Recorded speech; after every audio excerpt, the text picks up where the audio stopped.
Okay, sorry about that. Little technical issues.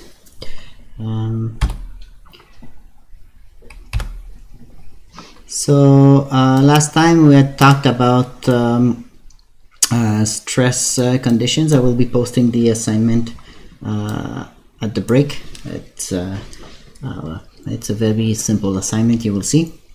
And it's based on basically on the material we saw till last week, and most specifically what we saw last week.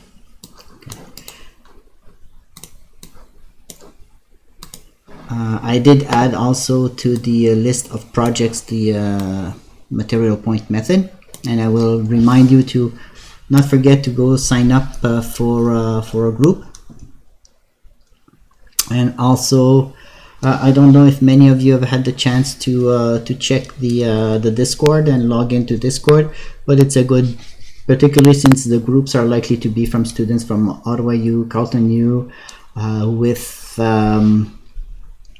the online setup that we have now. Many of you may not have met and know each other, so maybe if you all join the Discord server, use it, and once you have selected your group, later on to start getting organized with other people that will have selected your group. So I really encourage you to use the Discord server as a resource. It's also a place to meet with other people who take the class and ask questions maybe that you want to share with other members of the class. Okay, not specifically things that you want to be course related or want me to answer, but more about, either socializing or discussing the course content or other topics that you want. Okay, so in the absence of a physical classroom, the Discord server does provide you with an alternative. So, yes?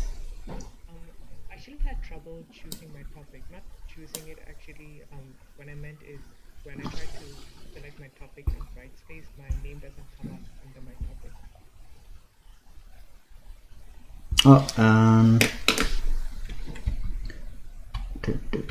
Don't forget to also okay, let me see how I have it set up in Brightspace. Did you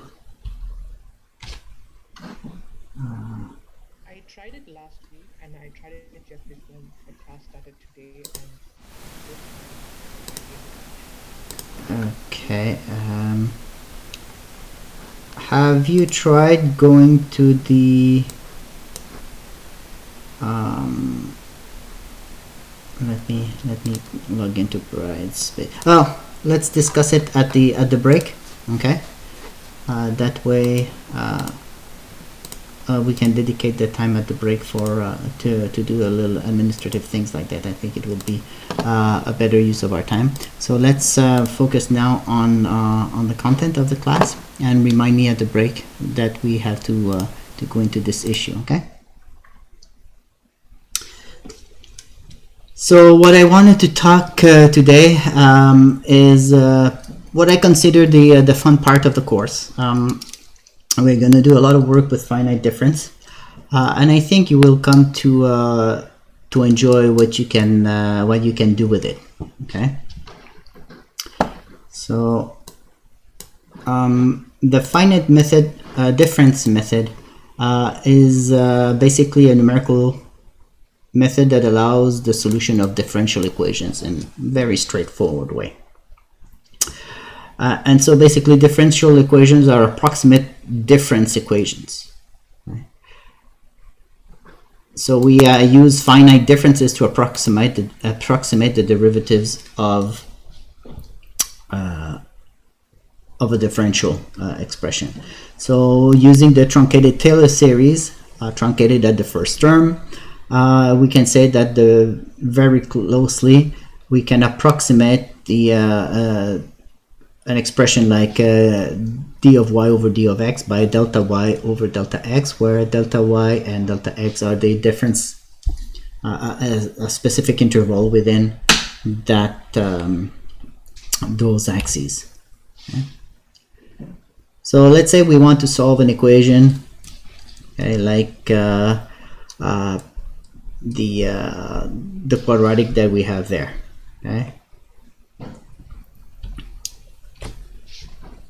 so we have in this particular case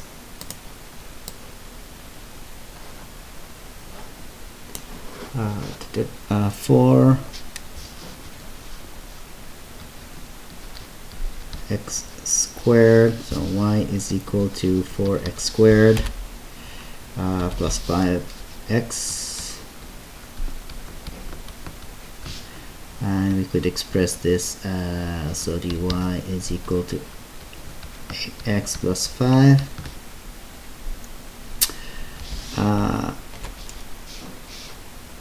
right. So when we have the dy over dx, so if we express the dy over dx, it's equal to 8x plus 5. So that's the first derivative, right? So dy over dx represents term f prime, so the slope of our parabolic equation.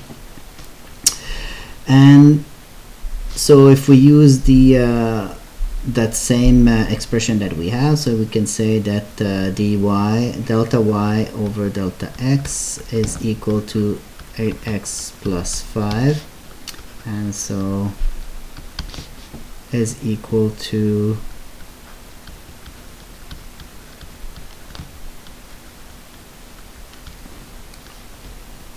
or if we have two consecutive terms, so we could say y1 minus y I minus 1 is equal to plus 5. And here, if we have a constant delta x interval that we're using, we could just keep that as a constant. Or if we allow for variable intervals, we could also have it as x I minus 1. Simply put. Okay? So that's one way we could express the solution to the function as a difference equation. Obviously, by using the derivative here, we don't have the initial condition, so that's why we always need, and when we have expressions with differential equations, we need seed values, we need boundary conditions, etc., etc. So at x equals 0, we know that we have to have a y is equal to minus 2, okay, to really satisfy this particular equation. So in this case, we could obviously use the backward difference equation, which would be so xi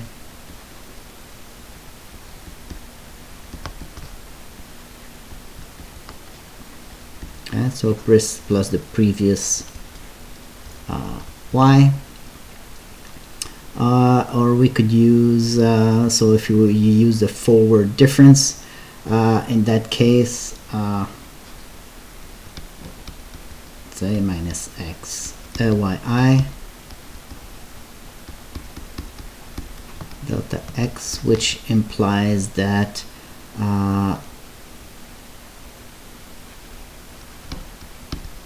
is equal to yi plus 1 minus 8x plus 5 delta x, or something like that.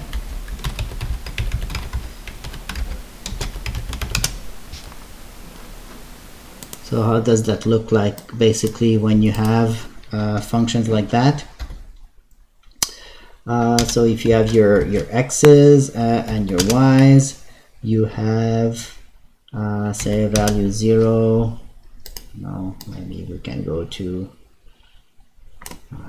0 to 25. We know we have minus 2. And what did our little equation say we had? The first one.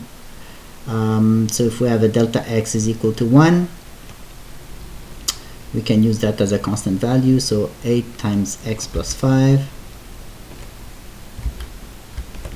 So that's 8 times the previous x plus 5 times delta x is 1 plus the previous y.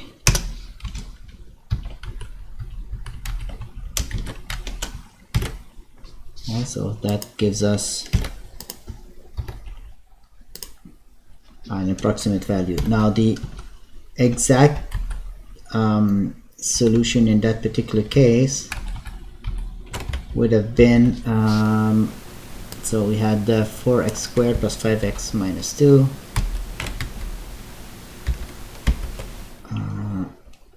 4 times x squared plus 5 times x minus 2.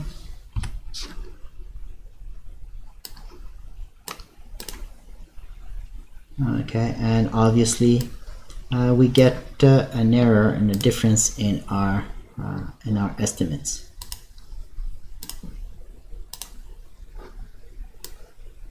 Okay,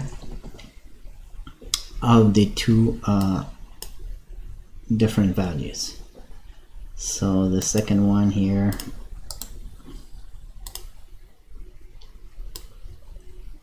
being given by the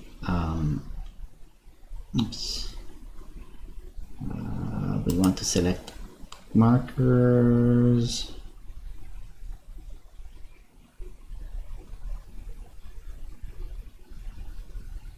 Okay, just a little marker and no curve. There you go. Okay. So we see that there is an error, but one thing that we can also notice is that if we use a smaller value for delta x, and here instead of using 1 here, let's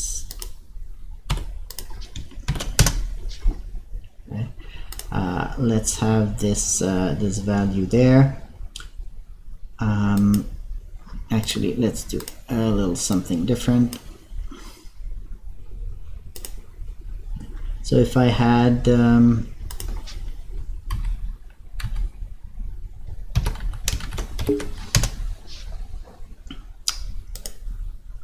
smaller intervals for which I was to define this, and I went to the same overall length, say that instead of going by 1 I go by 0.25.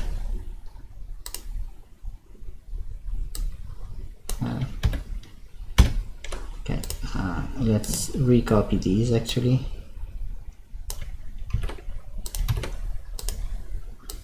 Okay, and we will now have a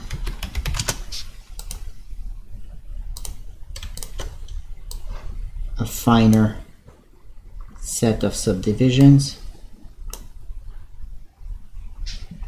And we also stop at 25.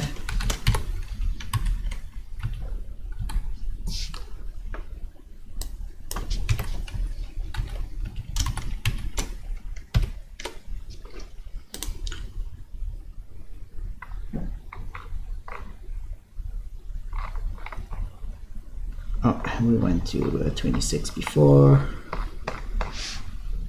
Let me fix that, and we're supposed to go to 26, not 25.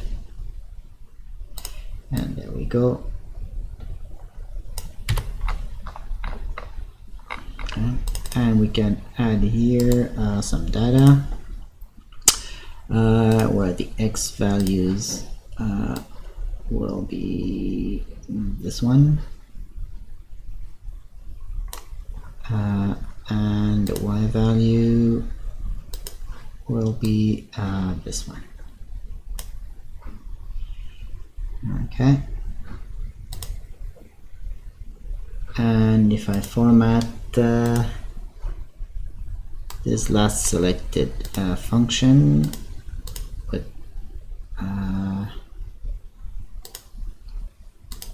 oops.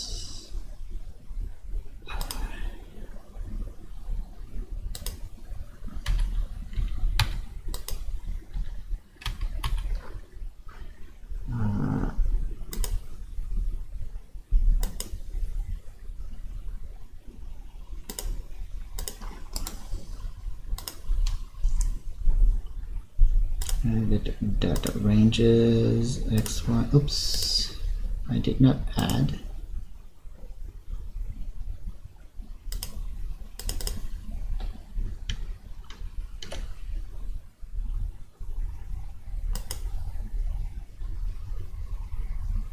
I seem to have made a little error here. Okay, so let's change this into a new set of icons. So we take symbols from the file. So let's make these triangles. No curve.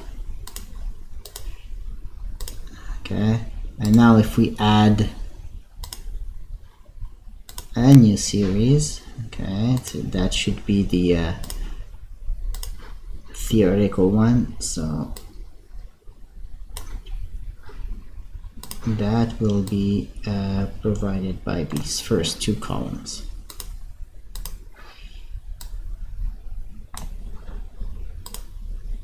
Okay, so what we notice here is that so if I move this one up and I select this last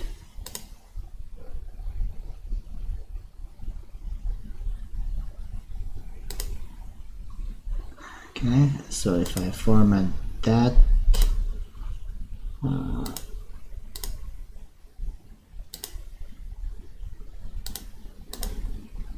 okay, so the yellow line is basically the theoretical line, and what we notice is that by making the interval smaller, we've actually increased our resolution without changing much more.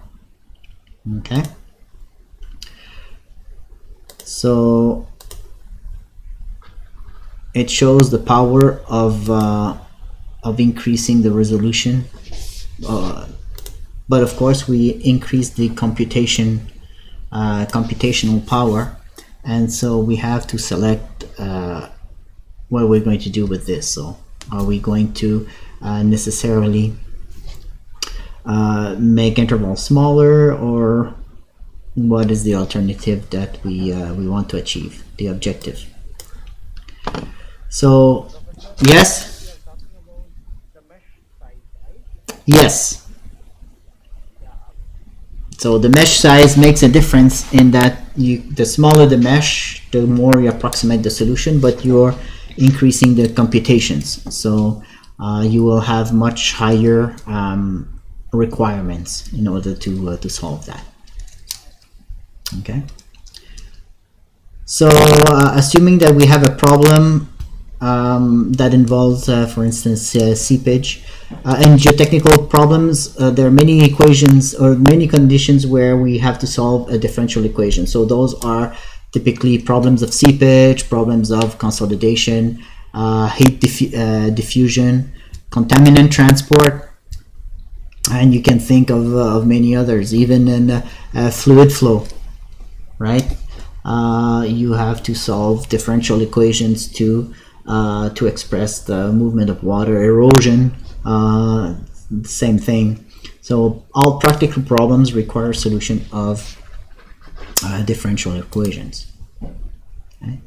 One of those that we are very familiar with is definitely the seepage problem. And in that case, what we do is we adopt Darcy's law. Okay. And in that case, what we have is a proportional relationship between the instantaneous discharge through a medium, the viscosity of the fluid, and the pressure. Okay.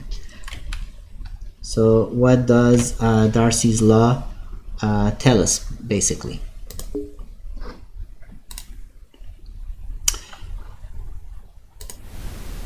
So if we have a volume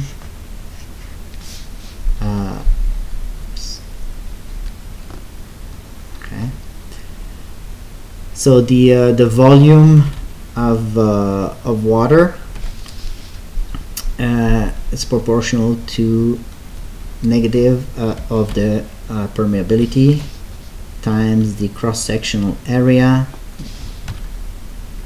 divided by the fluid viscosity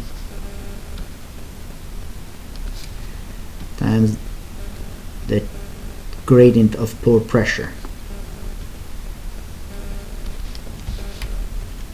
essentially, okay, or delta L if you want to represent the distance in any direction, not specifically along the x-axis. So here the porosity we have here is the intrinsic porosity, okay? And of course this gives us a volume, a flow rate in meters cubed, say, per second. That's the large Q that we have here. So if we have a specific volume, okay, that volume has cross-sectional area here, and what we are saying is that if there's a pressure difference, if we have pressure at the starting point here and pressure at point 1, the difference in pressure, depending on how long this is here, call it delta L for now, but it could be delta X, okay,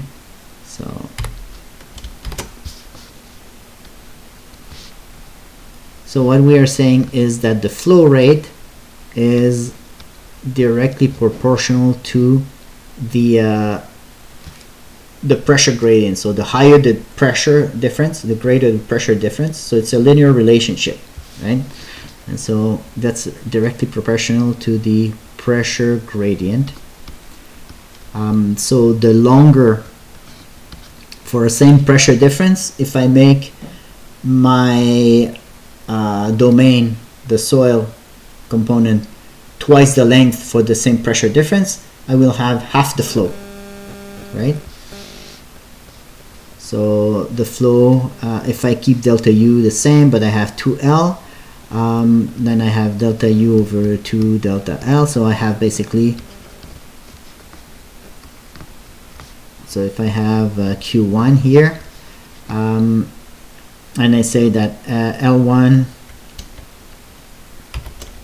and I say that the pressure increment delta U2 is equal to delta U1, so the same pressure difference, but the difference in length is twice.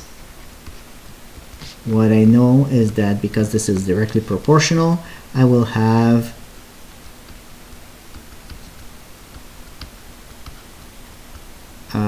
which basically means half of Q1.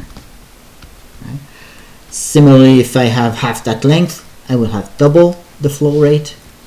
And incidentally, if I have a larger value for the difference in pressure, it will be directly proportional. So if for the same length I have twice the pressure difference, therefore I will have twice the flow. So that's all Darcy's law basically is saying. Okay? You are probably more accustomed to see it as a Darcy flux, so where we divide the flow rate by the cross-sectional area. So we're normalizing it, so it doesn't have to be tied to a specific size of the domain. And so when we express it that way, it's basically minus K. And why is it minus? Because the flow rate increases if there's a decrease of pressure. So if the pressure far away is lower than here, I will have a positive flow rate along that axis, okay, along the x-axis. So if I'm along x-axis, and this is 0, this is 1, so I increase the values of the x-axis that way. If the pressure is larger here than there, I will have a flow that corresponds to the direction of the axis. If the pressure is higher where I have 1 rather than at 0, or then I will have a flow that will be inverse of the direction of the axis. That's why that sign here is really important in that context. Okay. So we divide that by the viscosity, and so we have change in pore pressure, delta L. And you will remember probably that that's not how you had seen it, or maybe that's not how you remember, because you would have expressed this in terms of a change in head of water, right? And so the hydraulic head of water, in terms of pressure, so if the elevation is not changing, if the elevation is changing, so we have elevation head plus a plus pressure, okay, because this is really hydrostatic potential rather than change in pore pressure, right? So that we could call it P. So delta Z plus P, so delta H delta of Z plus U, right? So if I have Z1 minus Z2, right, so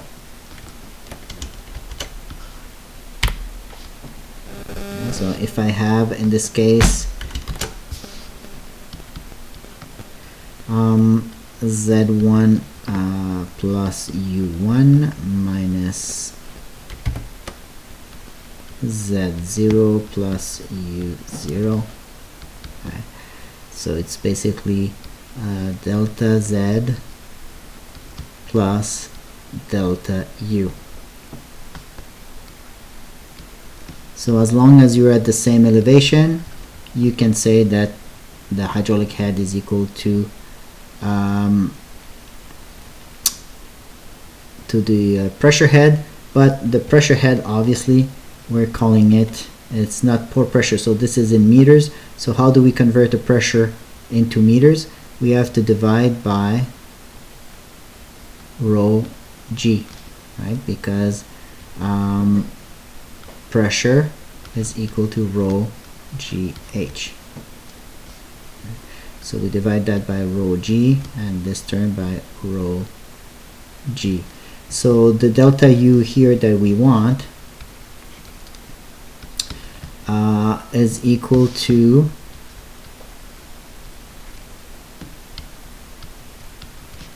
rho g delta h, right? And so when you had the expression of Darcy flux, it was always so in terms here of pressure, we had delta U. Delta U was rho gh, so rho g mu, that's over mu, okay, times. So both of these are measured in meters, so those are both lengths, the hydrostatic head and delta L. And this term here, usually we summarized it by, so K equal permeability rho g over mu. Okay. So geotechnical engineers often refer to this as permeability, but to be more consistent with the rest of the sciences, this is really the hydraulic conductivity.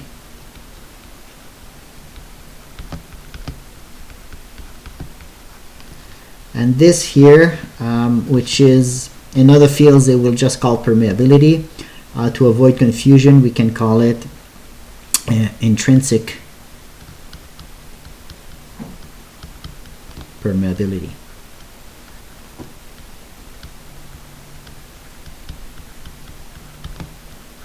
So notice here that in the term hydraulic conductivity, we include the density of water. That density there is the density of water, which we use to convert to pressure. and we also have the viscosity of water. Okay, so hydraulic conductivity is really to characterize flow of water, no other fluid. Okay, so different fluids in the same soil will have different conductivity values. Permeability does not include any components which are specific to the water. Okay. The hydraulic conductivity itself, the permeability is only a function of the pore space and pore space distribution essentially within the medium. And so it is a reliable did I start recording? Okay. Yeah, so it is a reliable description of the soil itself, independent of the fluid that flows through it. So as you change the fluid, you will change the conductivity value. Okay. So this is the term that we end up with when we consider Darcy's law. Okay. Now, the Darcy flux is not a scalar. It represents a vector field. Okay, and field is really the term here that we want. So you have values at different location, and they have a direction at each point. Okay, so you represent it by a flux that will, in different location in space, they have a magnitude and a direction. So it is a vector field, and that's why it is expressed as a gradient. Okay, so you have the hydraulic conductivity itself is a vector, and it should be expressed in terms of the hydraulic conductivity in different directions, which can differ. Okay, because you have structure in the soil, water may be able to flow more easily in one direction, say horizontally than vertically, based on how the porosity is distributed. So it is a differential. Okay, so this in itself gives us a scalar, and so we multiply it by the vector I minus ky right,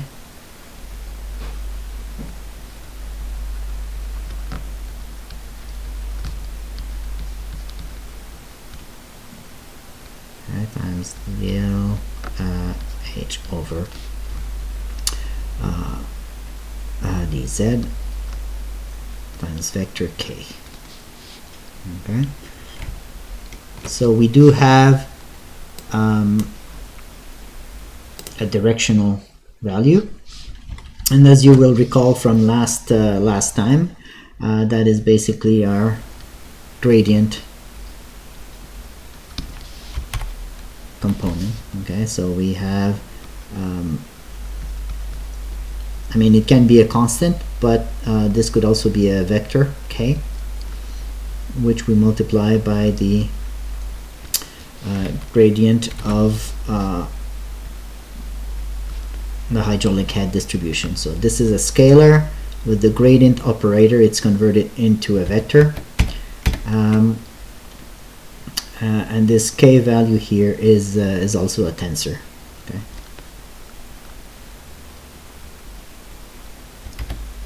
Well, it's not. It has different values in different directions. Basically, is what I meant to say. It's not necessarily a vector, but it does have different values in different directions.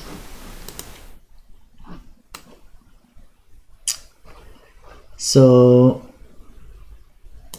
beyond that, what we want to say is also that we have to now consider the change in water. So water content. The change in water content over time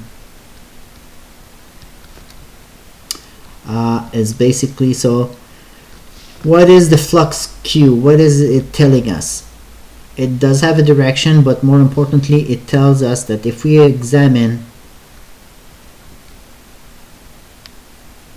an element of soil, we have flow coming in and flow leaving. Okay, so in the direction of our axis, if we assume a positive flow going in the same direction as the axis, then if we want to know the change in water content that we have here, well, how much we want the change in volume of water over an interval of time. Okay? And what is the change of volume of water? Then if we divide that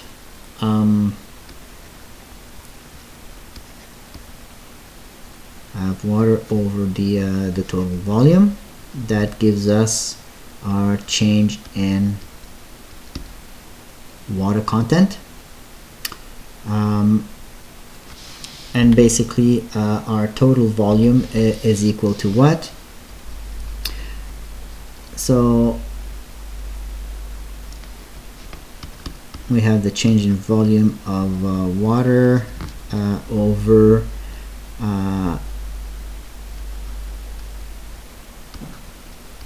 area times delta L. Okay?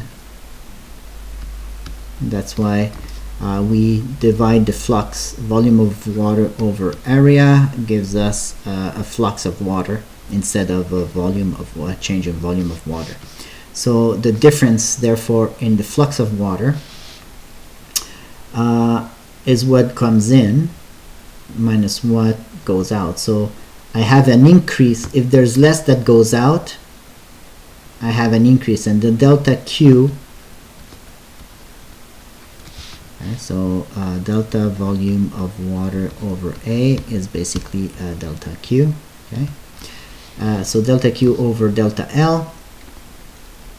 What we have here is therefore that our change in volume of water must be negative here, because if I have a larger volume of water for Q0, then I have Q1 minus Q0, which is smaller than 0. If Q0 is larger than Q1, that would be smaller than 0, but I know that if I have more water coming in than leaving, I should increase my water content. Okay, so that's why I know that I have to have a negative value there. So we start from this function, therefore is equal to minus delta Q over delta L, which is equal to minus and what is delta, what is Q? Basically we said it was minus, so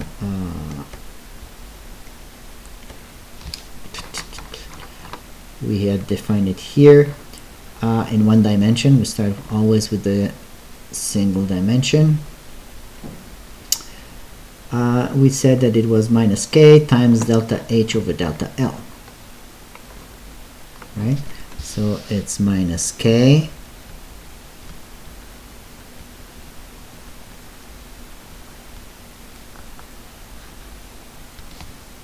and we have delta of Q, so the delta of that over delta L. Okay. So if delta L is constant, we can easily combine those, and we can say that the approximation of delta theta over delta T is equal to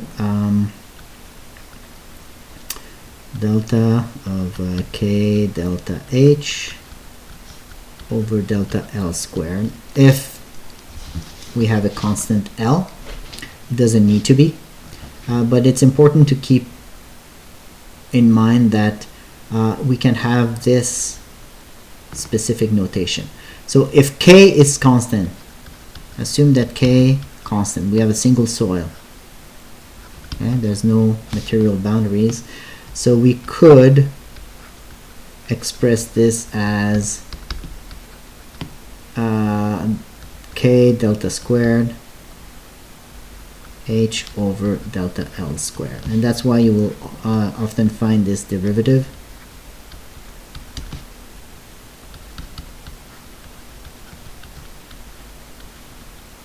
Right? It's the equivalent, but be careful. This assumes a constant value. Technically, this should be inside the that expression of delta, particularly when we try to develop it. Okay. So what is though that that delta value that we have there? Okay. So we have that in the general term. That is the evaluation of our finite difference for that particular equation. Okay. So again, the easiest thing to do is use a constant delta x. Do we always do it? No, it's not always necessary. It is easier computationally in some way, but it may be more intensive computationally.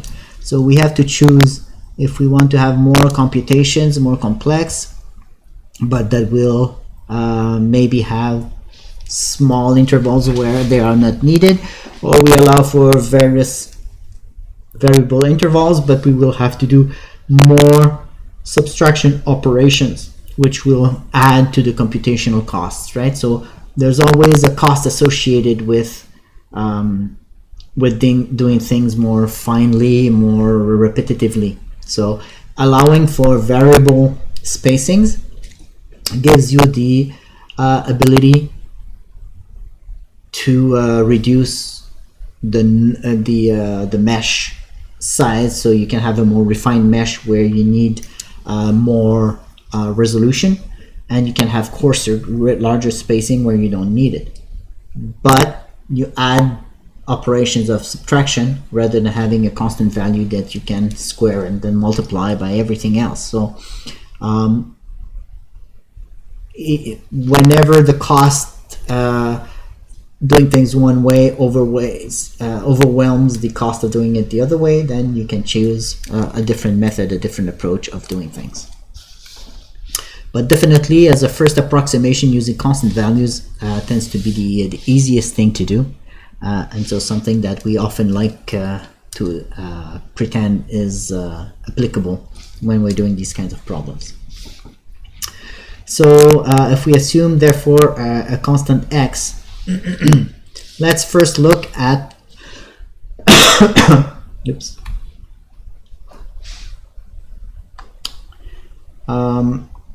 Looking at it from the central difference point of view.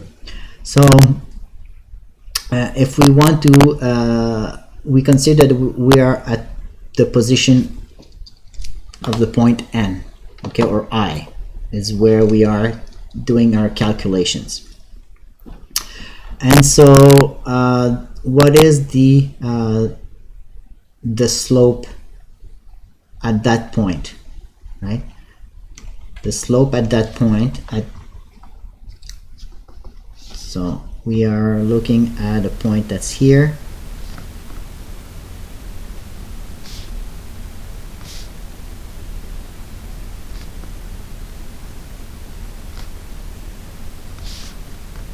Okay, so this is delta x, the interval, which is constant in our case.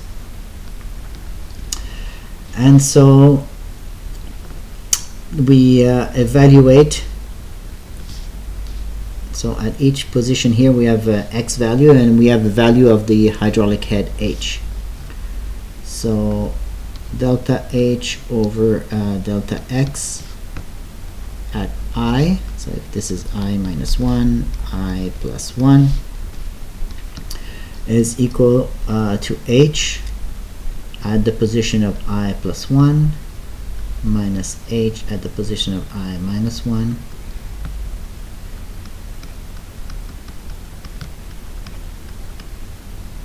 So if you recall, the central difference is always more precise than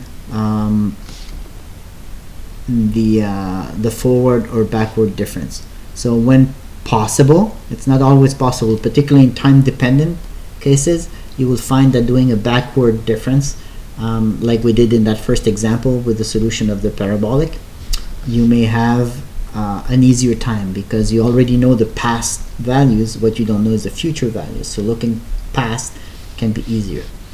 But expressing things sometimes in terms of the central difference lets you have a better approximation. Why is that?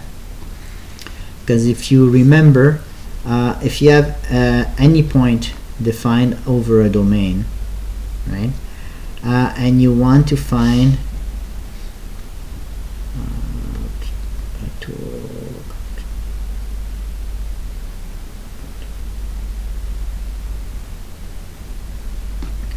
so if you want to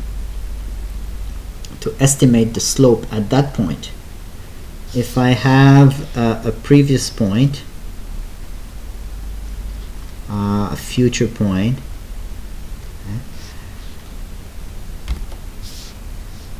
so I could look at my future point and draw a line. Okay, so this is the slope that I imagine doing that. If I look at my past point, this is the slope that I imagine doing that. And if you look at those, that slope and the green slope are not at all the same, right? So that's the backward difference.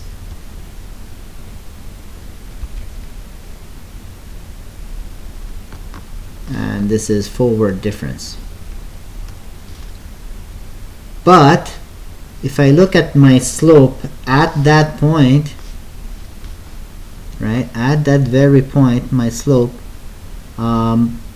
is actually very close to, oops, if I were to look at my initial curve, right,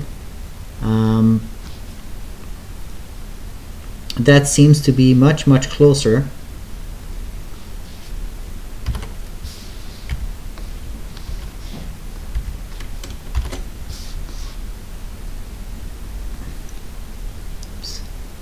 sorry.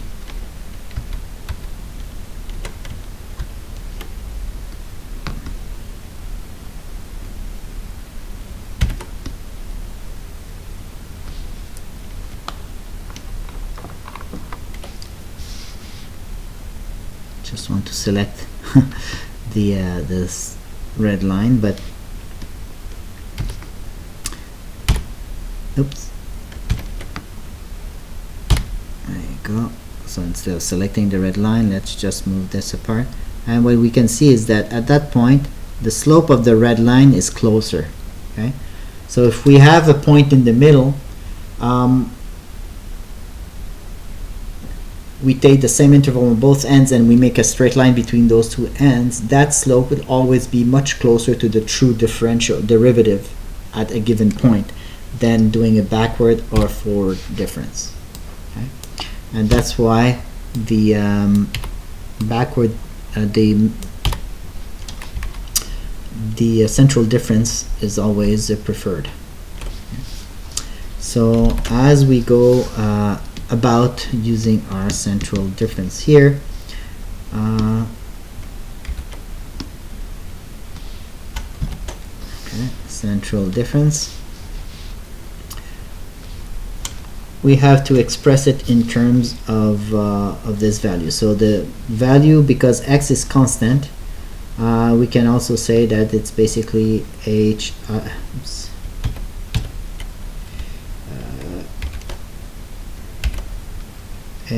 hi plus 1 minus hi minus 1 over 2 if we were to do it this way. So if we were to solve the equation,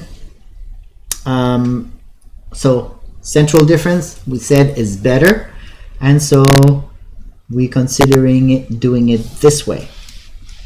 So I'm just going to solve what it or go over what it means in terms of our equation. So if we do it that way and we go to the delta theta over delta t, right? What was the implication of doing it that way? We said it was minus k delta square h over delta x, right? Or rather, I should use the differential for this case because we're not really doing the increments yet. So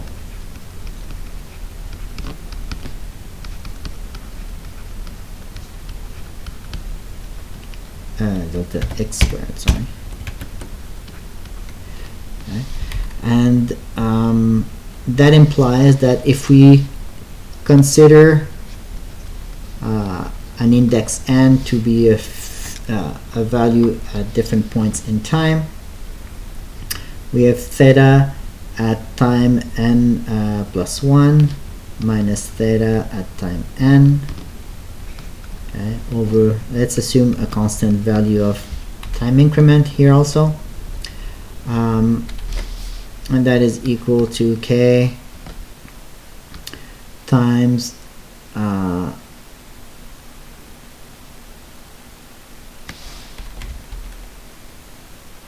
times h. So we say that we have the delta of the delta. Okay. So here we want to have delta h over delta x. That's I plus 1 minus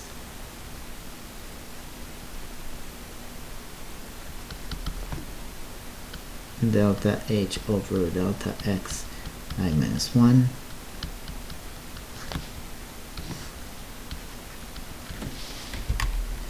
And we said that that was 2 delta x's here. And so we repeat the same thing. So because we're around I plus 1, this becomes h I plus 2 minus h I minus 2 divided by x I plus 2, or basically 2 delta x, minus h, sorry, not I minus 2. You're supposed to catch me when I make a mistake. So if I am around around plus 1, I'm plus 2 and I, and this one is I because I'm around h I minus 1 minus h I minus 2. Okay.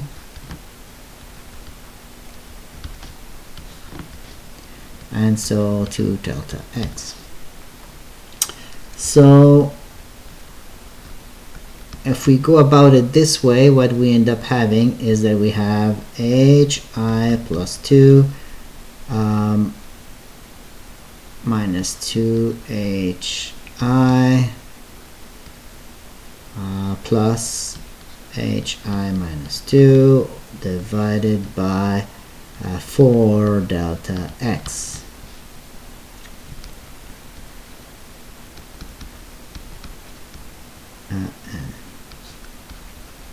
And we have a backward difference basically in this expression. Okay. So basically that's what we would have, and notice the inconvenience of skipping a point, right?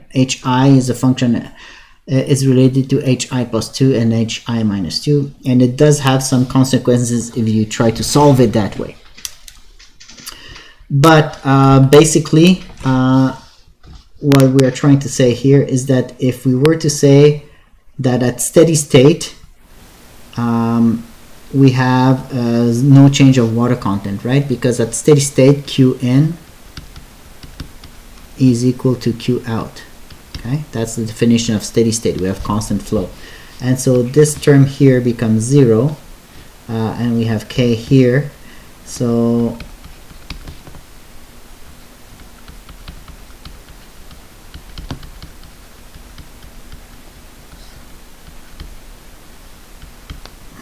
and And so basically what we can say is that hi plus 2 minus 2hi plus hi minus 2 equals 0.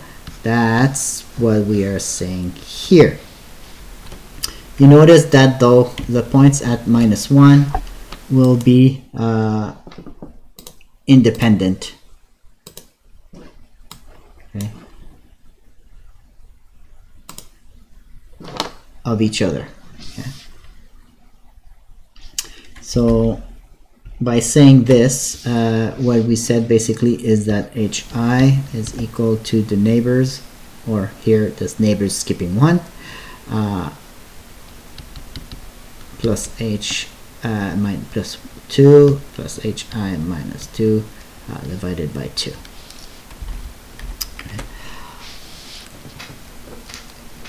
Okay, and what happens if we try to solve it directly like that? So let's say that we have a uniform soil specimen 30 centimeters long, which has a head at the inlet which is 5 centimeters and at the outlet is 1 centimeter.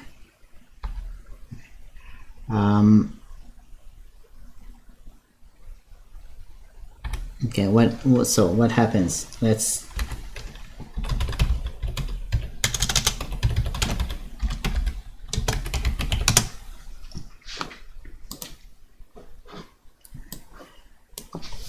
so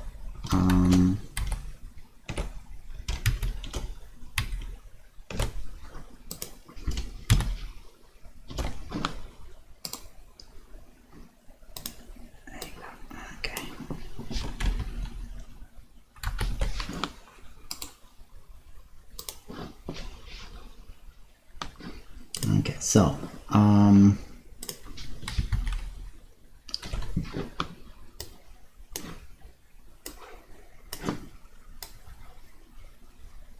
we have a uniform soil specimen that is 30 centimeters long. We have 5 centimeters at the inlet and 1 centimeter at the outlet. So x from 0 to 30, let's go 1 centimeter at a time.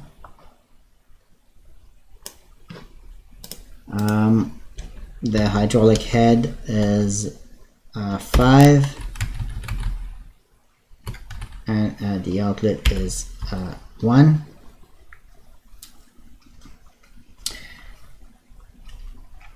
And what we are saying is that in between,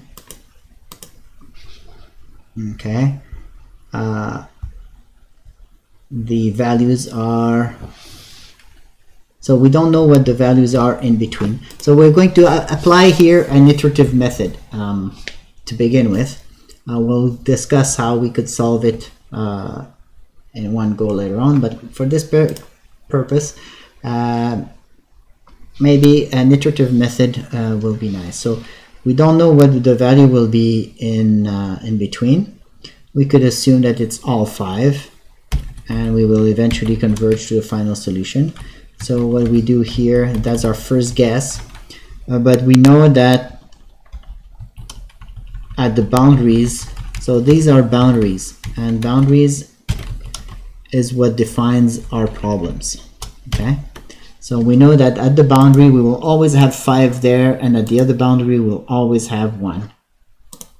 So we're iteratively going to try to solve using the previous guess the next value. Okay, so in this particular case, we said that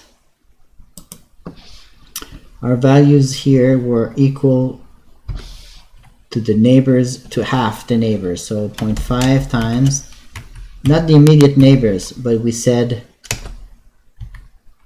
the neighbors 2 positions removed, so there's 1 and 2. Okay.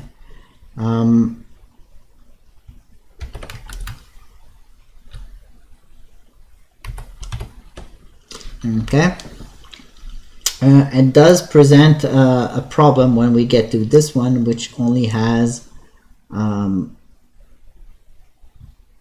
neighbor a little bit further out.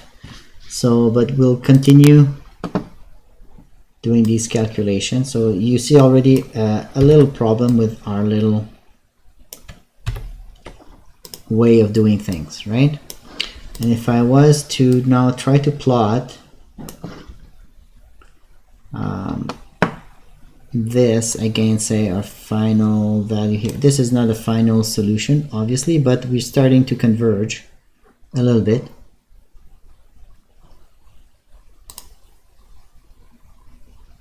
Okay, we know that we're supposed to get a straight line interpolation.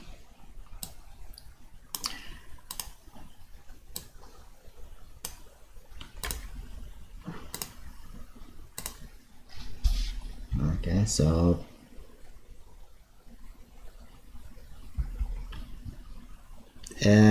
oops, that doesn't look particularly pretty, but I think it's even worse than what it should be. Wait. 0 to 30. X is supposed to go from 0 to 30.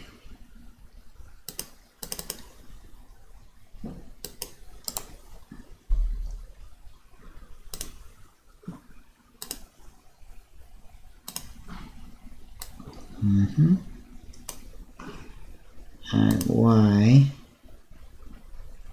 is supposed to go there. Okay, that looks more like it. So obviously we have not reached a solution yet. And there would definitely be a way of helping this little thing to converge.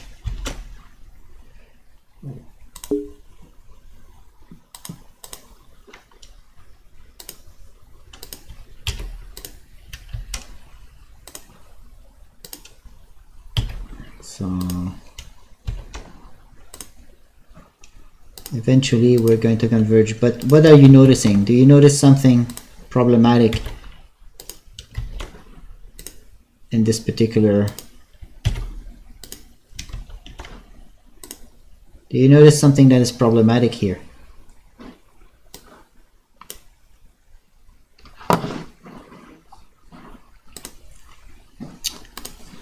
Yeah, it's making a zigzag, right? And the problem is that this point here cannot really get used. I cannot use it, cannot vary. It's not, it doesn't point to values that point to the boundary. Okay? I don't really have a boundary, so those will tend to stay constant where they are.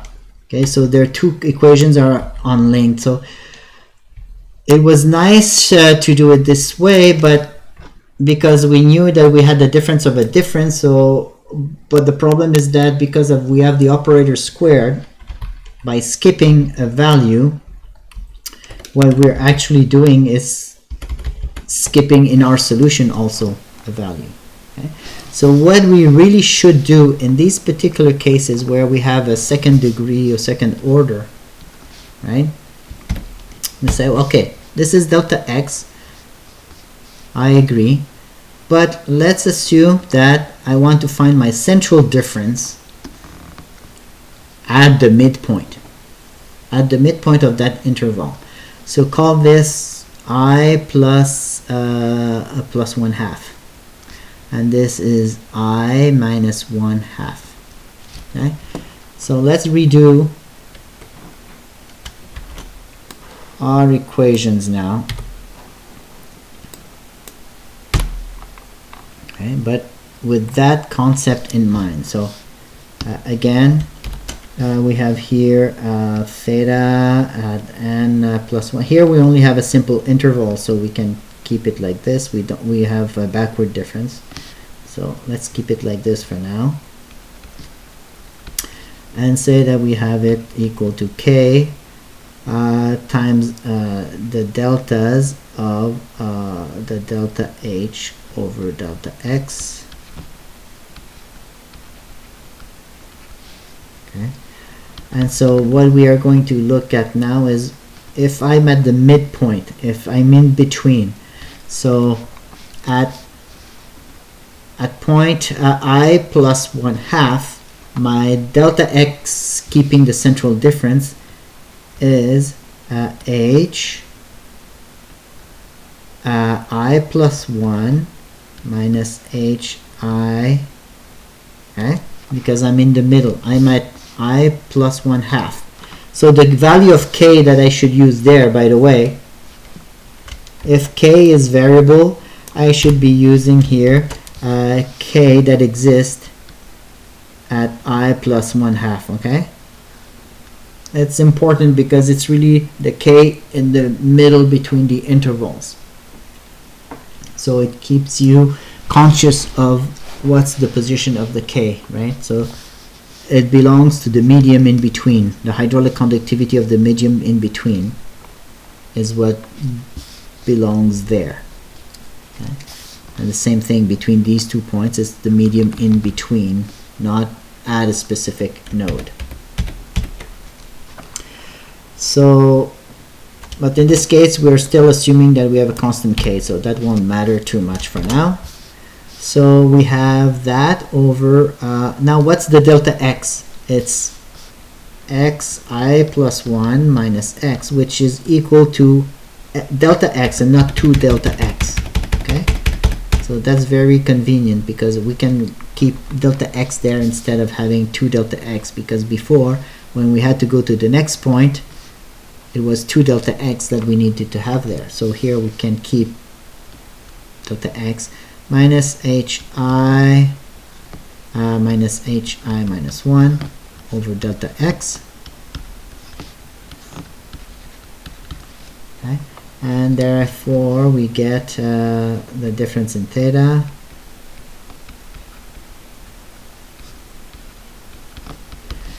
is equal to h I plus 1 minus hi plus hi minus 1 over delta x. So we have a constant K here.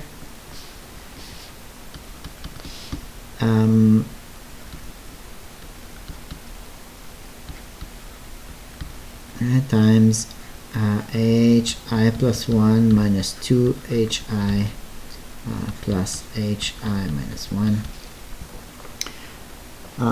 So again, if we assume that we have a steady state, so left side becomes 0, this multiplies 0, goes also to the left side, so basically what we have is hi plus 1 minus 2 hi plus hi minus 1 equals to 0. Okay. And simply put, this implies that hi is equal to the average of both neighbors. So it works exactly the same way, but we just need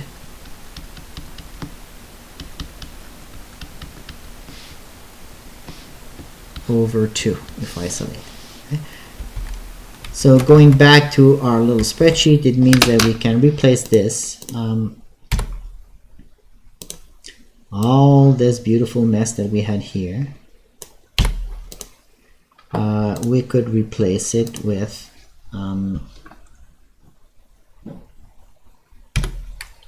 the average, 0.5 times plus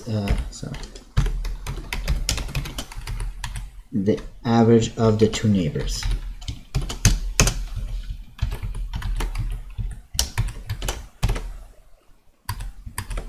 So if I were to do that now, okay,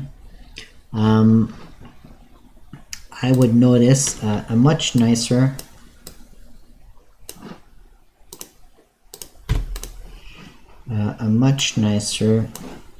convergence eventually.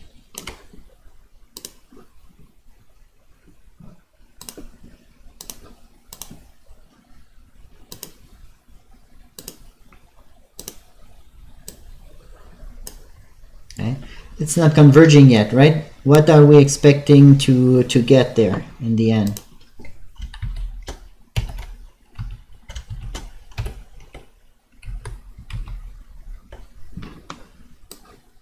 What are we expect? What do you expect to get there?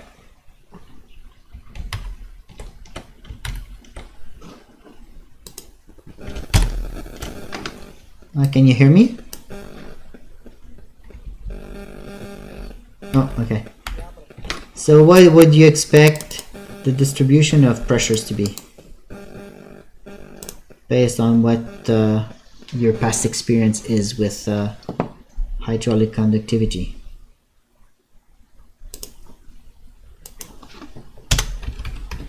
Yes. Okay, so if you do it enough times, eventually you come to a straight line. Now notice that I did this iteratively, right? Is there a way that we could have done this in one shot, maybe?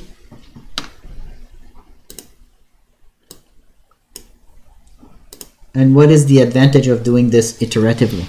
When you have a boundary condition problem, you could do it in one shot indeed, right?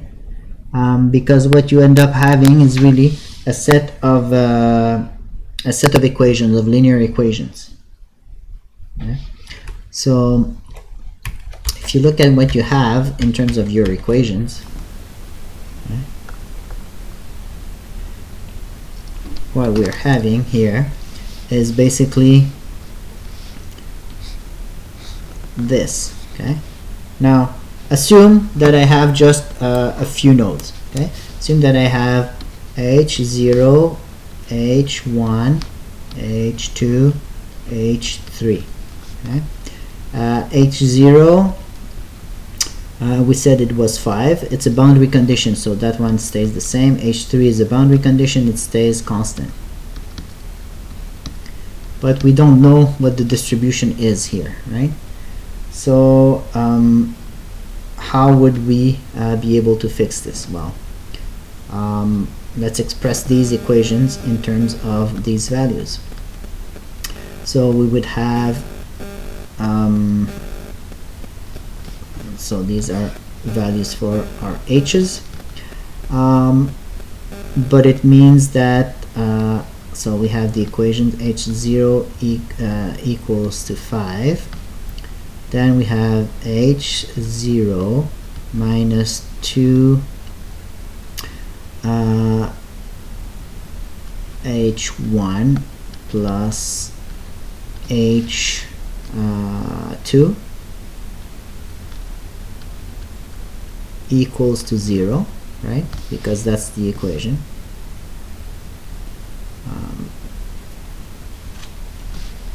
And then I know that h1 minus 2h2 plus h3 equals to 0, and I know that h3 equals to 1.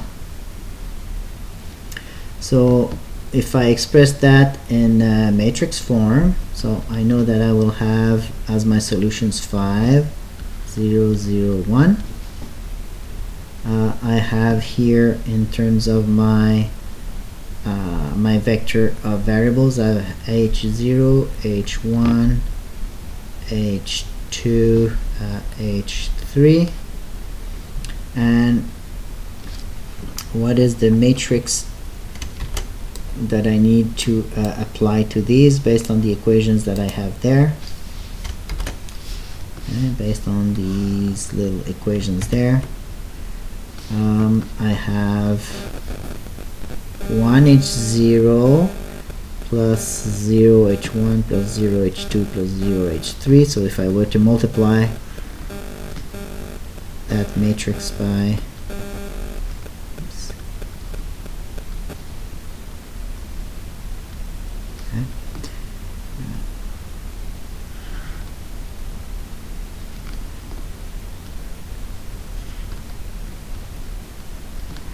So the second one we have 1 minus 2 1 and 0. The other one we have 0 1 h1 minus 2 h2 plus 1 h3, and finally we have 0 0 0 1. Okay, and that's simply because okay, I think it might be clearer if I just make a new page. So we were starting with this, which we could have simply rewritten. Okay, so first I'm going to rewrite that. I think it will simplify things. So I have h0 plus 0h1 plus 0h2 plus 0h3 equal 5. Right? That's why we can say that h0 equal 5. Then we have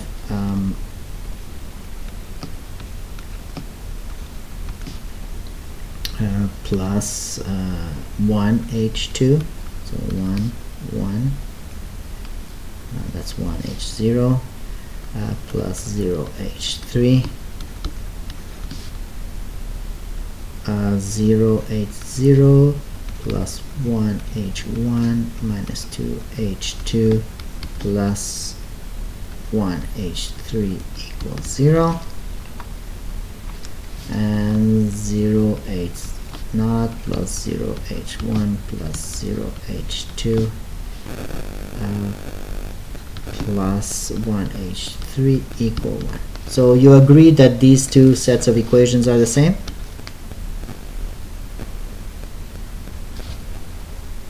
Yes? No? I don't know? Yes, yes, okay. Okay. So that's why we can just go into our matrix form, where we have 1 0 0 0 1 minus 2 1 0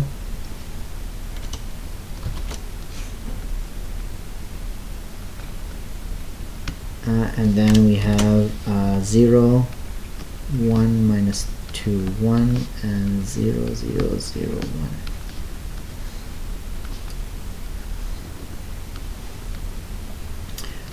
And here we have, of course, h2 h3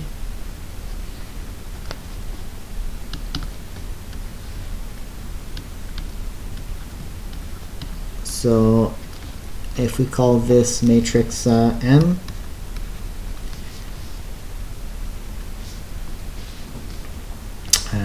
call this matrix L, and this is our matrix result.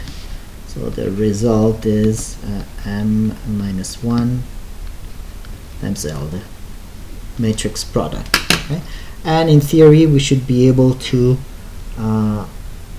use that to solve for the equation. So would we be able to do the same thing here?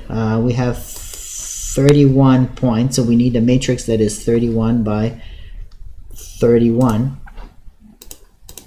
So let's put something here where we have 1. Okay, count this. I'm just going to use the first row and column for indices, I think, and that will make it easier to figure out where we are. Okay, so these are only index values.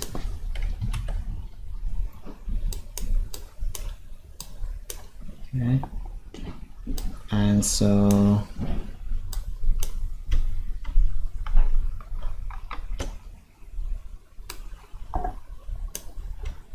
that's not 9, 20, 21, 22. Okay.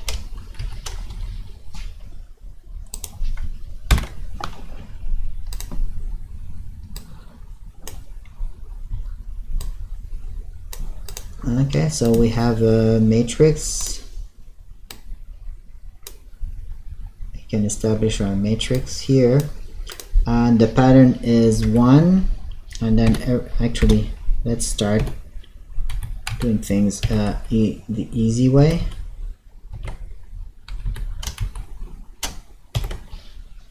Okay.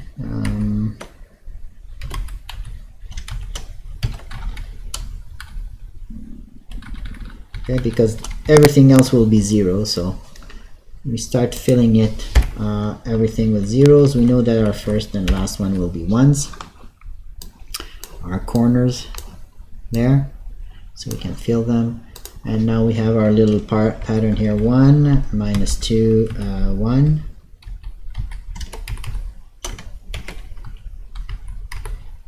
We move by 1 each time.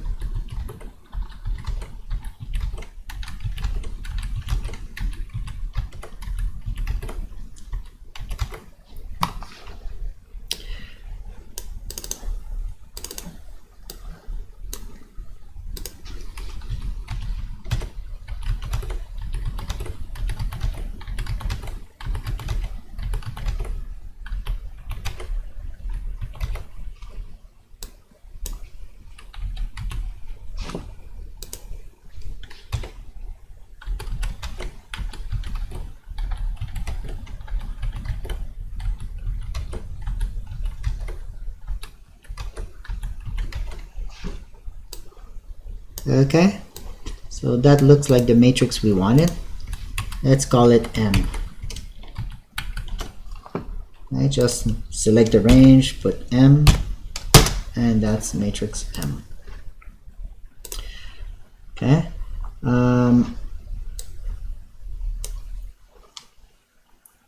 And then the vector that we wanted to have called L. Okay, we're going to put it there. We know that it was 5 one end and 1 at the other end and 0 everywhere else. Okay, so that was our solution. And therefore we wanted to know the distribution of values in between. Okay, so call this L. So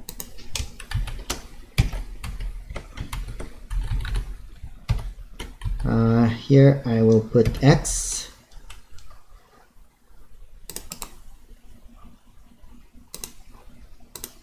and here we will have hydraulic head iterations, and I'm just going to basically go to the very end of the table here.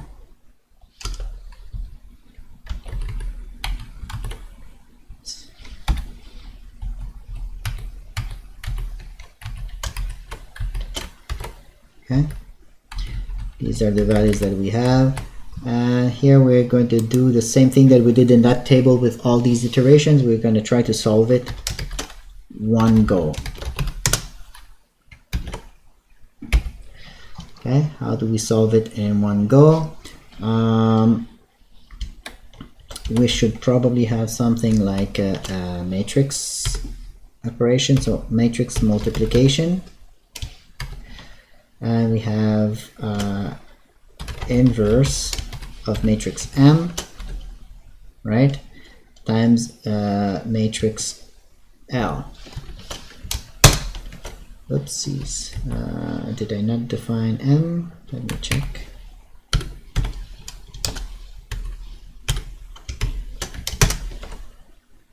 Yes, M is defined.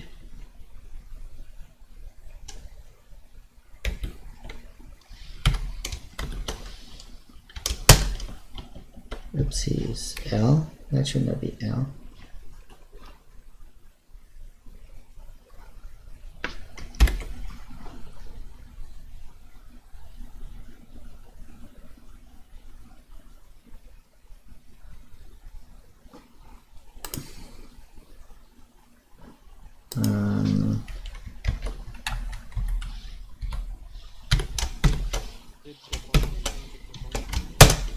Okay, so that's L. Oh, M inverse. That's what I'm missing, sorry.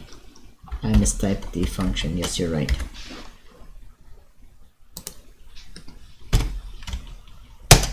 There you go. So, what does this look like? 4.6, so it has converged even further than we had done, so we didn't have enough iterations to really get to the straight line apparently, but let's make sure that it does look comparable.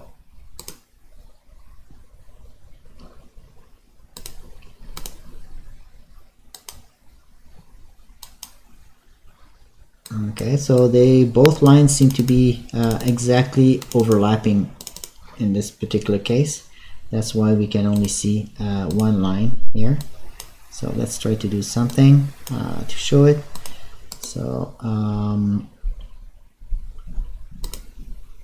data series, let's make this one a bit thicker. And then if we go there, format, data ranges. Okay, so we can be satisfied that we have converged with the same values, but one was done by solving a matrix in one go, and the other one was done by iterations.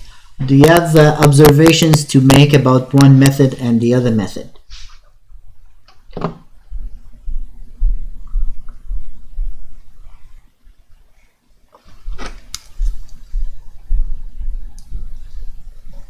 No observations at all?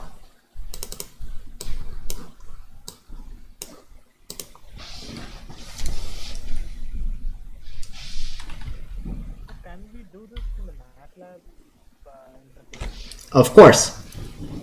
Of course. I defined a matrix here. I defined this matrix, right? So I could have defined this matrix in I mean, that is a challenge. Let me see. I think I have a function that I created for this.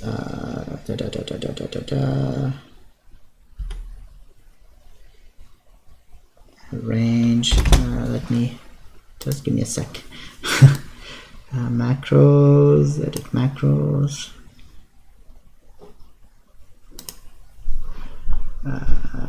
Calc.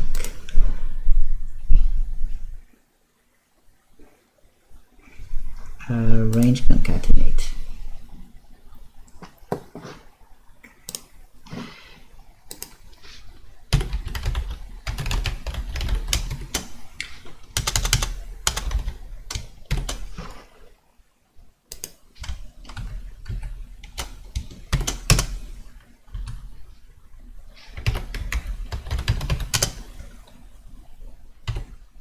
Oops. Let me try something shorter. Range.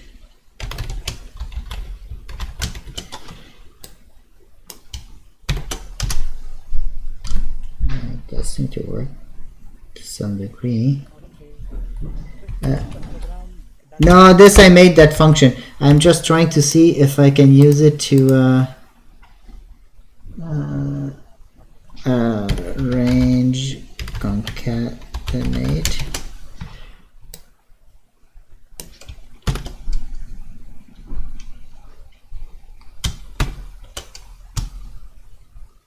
I should see semicolons. Let me just again go to my gedit. Oh yes, I do have semicolons. Okay, perfect.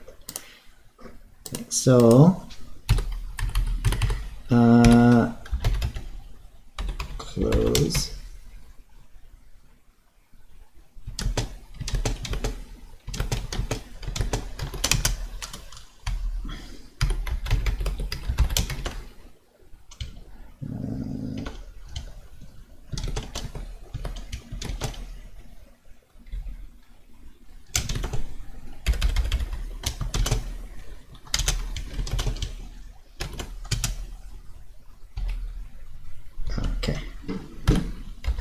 Close. Range concatenate.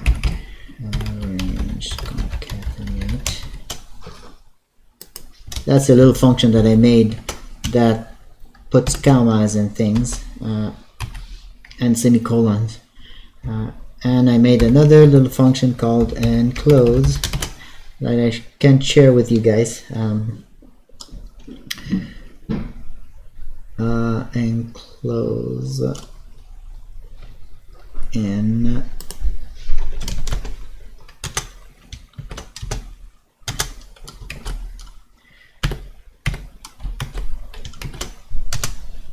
okay.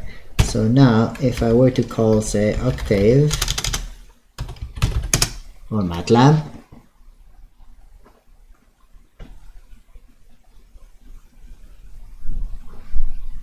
oops, Octave GUI, okay, and I define my matrix M,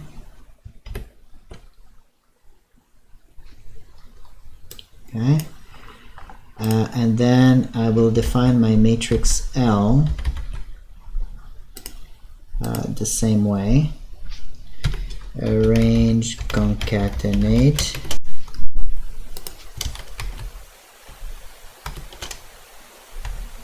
oh, maybe I could have just said range concatenate L. Yes, look at that. And I could have done range concat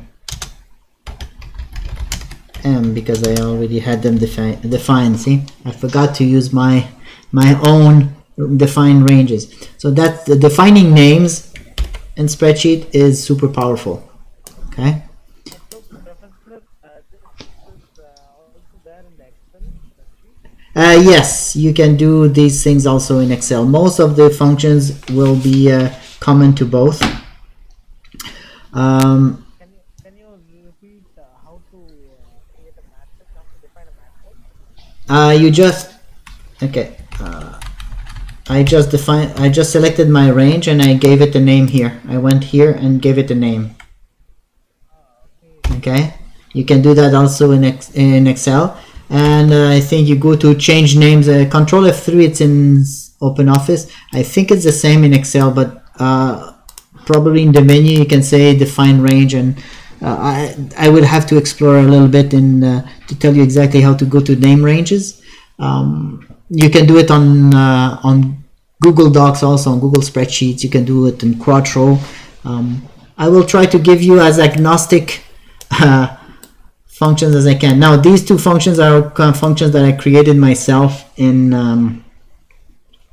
LibreOffice, though, the enclose and range concatenate, because for things like this I find it's much easier to produce a table in the spreadsheet than if I had to type that all by hand, right?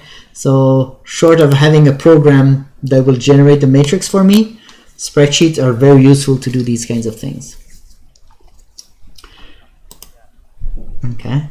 Excuse me, what is the name of your software? I use LibreOffice. It's an open source LibreOffice. I can show it to you. I mean, you should be able to use Excel if you're familiar with Excel, or Google Docs for most of the things we're going to see.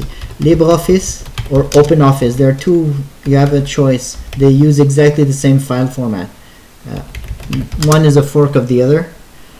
So Apache OpenOffice or LibreOffice. Feel free to use one or the other. They basically are, the core code is the same. I think LibreOffice is more up to date right now, is cutting edge. It was a fork from OpenOffice, and they're free to download and use. They have power presentation. They have spreadsheet.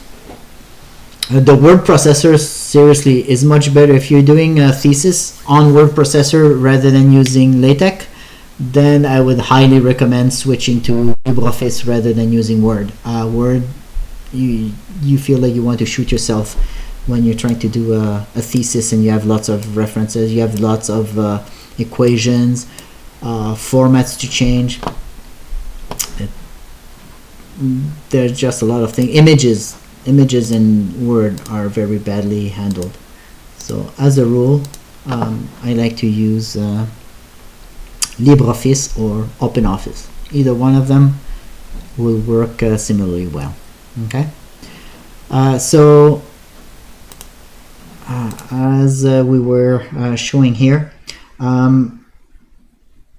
I define, oh, now I needed to find enclose, so I'm just going to enclose this and define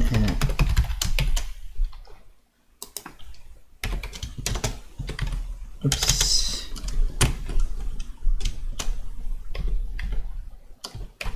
Okay, so that's my L, and I go back to octave and I define L equal to that. Okay, and if I want to have a result is equal to m to the power minus 1 times L. Okay,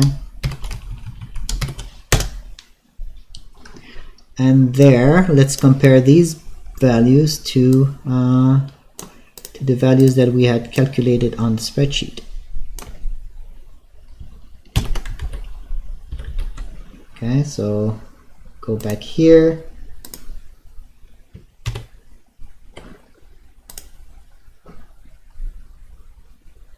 Okay, so as we can see, we have converged to the same kind of values. Okay, Yeah, Professor. Yeah. so it would be very simple to do either way.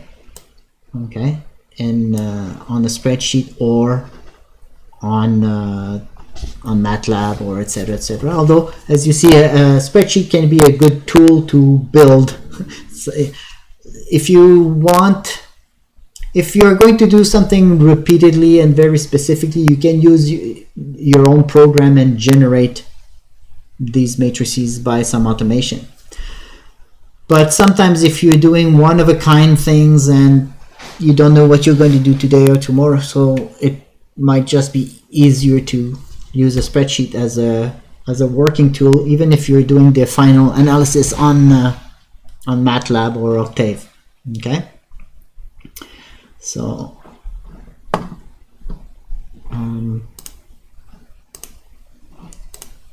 okay, so that's where we are at there. So we did solve this particular example. Okay, so here I was just going over the general equation using hydraulic conductivity at the midpoint. Okay, and this basically looks at the solution that we get when we solve this these values. Okay, I'm going to take a little break here. I think, yeah.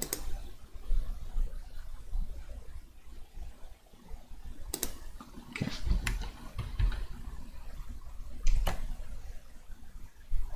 Okay, let's take a little break here, and we'll go over the couple of slides that we have left after the break.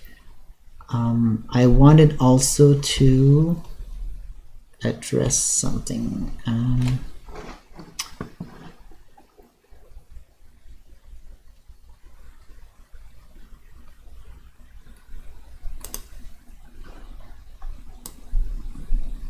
Okay, so we'll reconvene in 10 minutes from now.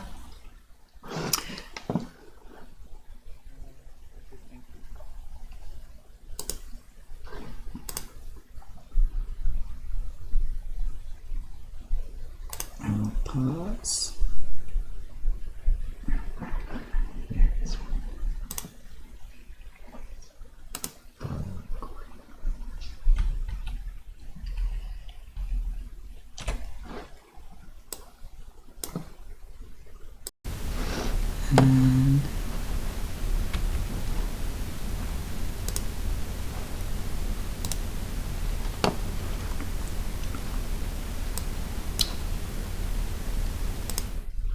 So what we had done so previously, okay,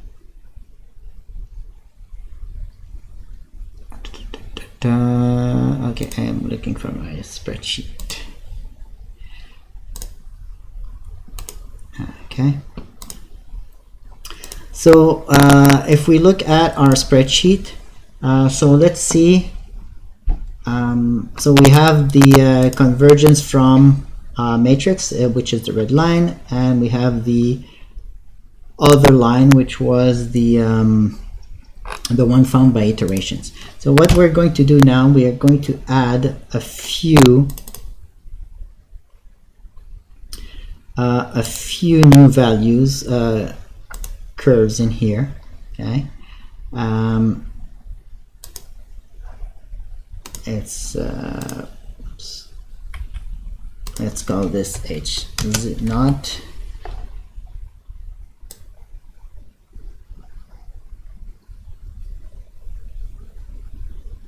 And go all the way to the end.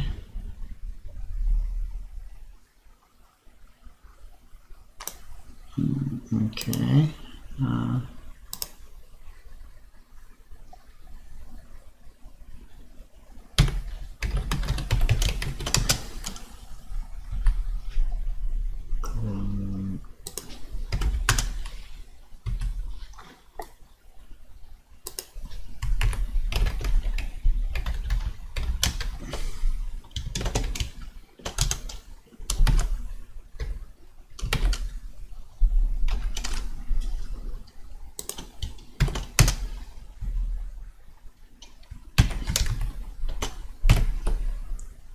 Okay, so I want to keep that as our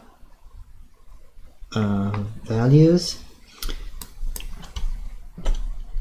and so we can add a few ranges there just for fun, with the name being this one, X being this, Y being this. Okay, so that was the initial H naught, that was the values we had at the very beginning, and then we kept progressing.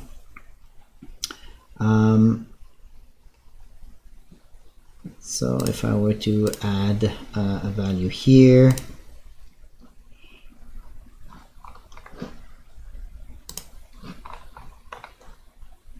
just for fun, we'll go for the with the very first. Oopsies. No, that was a mistake. That's still H naught. Yes, I want to copy the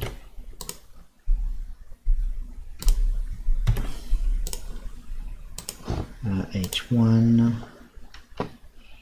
and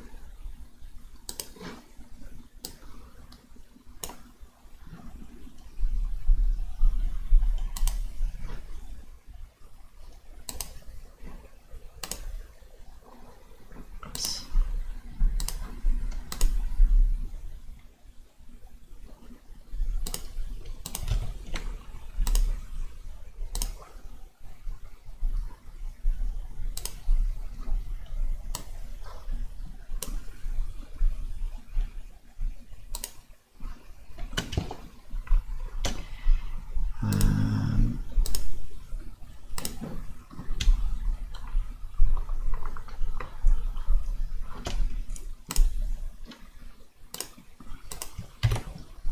I'm just quickly adding a few more curves to illustrate a point here.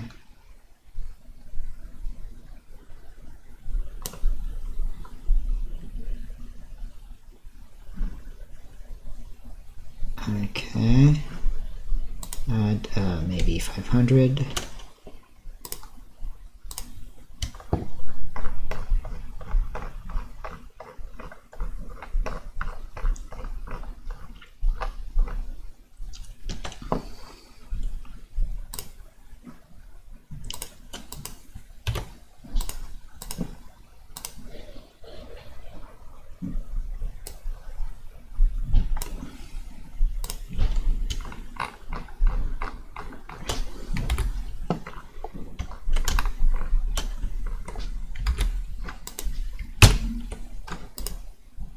Okay, so these are the iterations and the variation of the values as we started. Okay. Now notice that it takes a certain amount of time to come down. By 500 we're getting pretty close, right? But it's still visually not linear after 500 iterations. What happens if we take the average? So we started our values, we had to start with an initial value, right? And we decided to go with 5, which was one of the extremities. I could have said the average of 5 and 1, so that would have been 3. So what if I had started instead? I'm just going to take a little snapshot of this, make it, paste it as an image. Okay. And now we're going to start with initial values of 3, except at the boundaries, because our boundaries are boundary conditions. So what happens if I start with a value of 3? Well, compare the colors, the color scheme on these curves, right? Okay. Before I started at 5 and it went very slow at 100. So the blue line, the pale line that I have here is at 100 iterations. And look, at 100 iterations, it's almost linear at that point. And by 500 iterations, on the second plot, because I started at the average point, I'm already almost on the line. So when you're going to use iterations to solve the same problem, not necessarily starting at the extreme values at the boundary, but going from the midpoint, from the average, can significantly speed up the process. So if you're doing this in a program that checks the difference between the previous value and the next value, to say when you stop iterating, when using iterations, starting from a midpoint can actually be speed up your process enormously, as you can see. Okay. You get to that final straight line much faster because we started at 3 rather than with the initial value of 5. Any questions so far?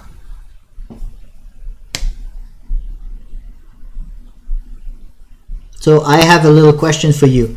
Why would you use an iteration approach rather than to solve a boundary value problem like this one?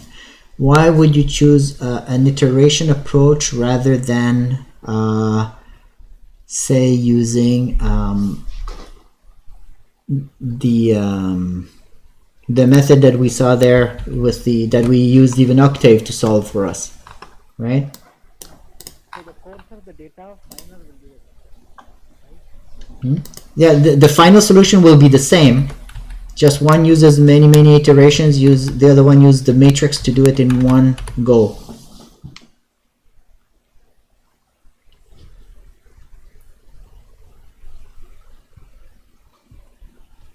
It allows you to see what's happening, change the steps or anything. True, but this is not a transient problem. We're going to see later how to solve transient problems in a future class, right? But here we're saying steady state. So steady state, we only have one final. So yes, it does let you see what happens in the middle, but things are going to go towards steady state anyways, right? So it's meaningless. What happens at different points in time has no physical meaning. It just has a numerical meaning depending on what initial values you used. Okay? Say I decided here to use instead of 3, I go 1, 2, 3, 4, 5, and say that I repeat this pattern just for fun. Okay? It will change the speed of convergence.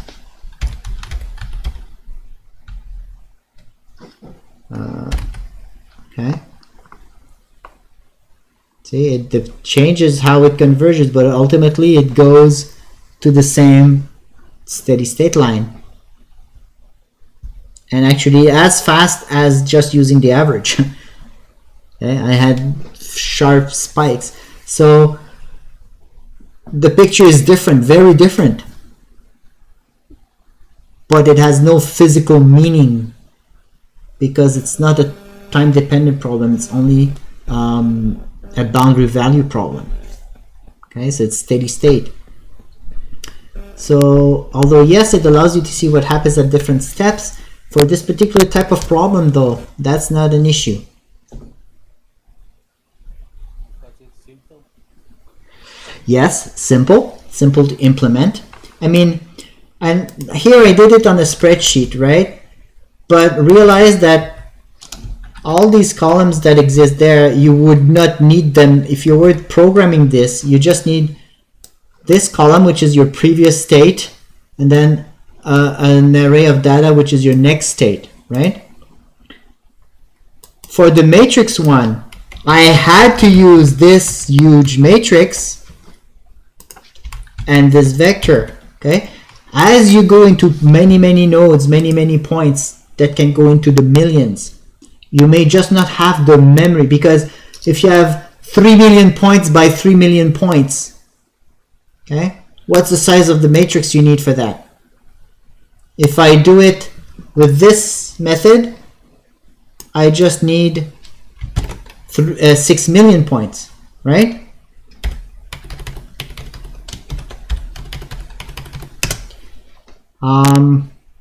Otherwise, I need 9 times 10 to the 12 points to slots of memory. Okay, you can run out of resources. The non-iterative methods, so the iterative method allows you, so it takes more processing. Processing time might, in some circumstances, one may be faster than the other. Because don't forget that you have to do an inversion of the matrix. When you have huge matrices, that can also be an issue to find the inverse of the matrix, right? So that process here, you do it without seeing it, because it's built in the MATLAB or Octave or spreadsheet, so you don't see it happening. But you have to be aware that it is a time-consuming process, that matrix inversion in itself, right? So it may or may not. So if you're using MATLAB, definitely go with the matrix approach, because it's much faster. MATLAB and Octave have C code that optimizes matrix operations. And so by defining things as a matrix and letting it operate, in most cases, it should be much faster than you using the language of MATLAB or Octave to iterate. Will always be slower. If you use Fortran or C to do the programming, it's something different. Okay, because you might be able to, if you're compiling the program, it might be optimized anyway in the end. But if you're using high-level language like MATLAB, definitely matrix operations will be much faster. But you have that second problem of resources. There's also some cases, like when you're going to do a problem, say that we were trying to solve for the water content, right? Because you don't need to have everything saturated. The water content itself depends on the soil water characteristic curve, right? So you have your curve,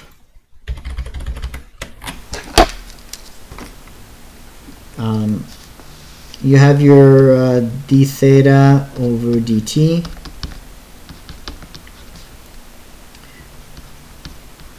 dx, right? So if you express this in terms of numbers, fine. But if you have a case where eventually you have a function that is nonlinear, okay, you have a nonlinearity in the equations that you need to solve for.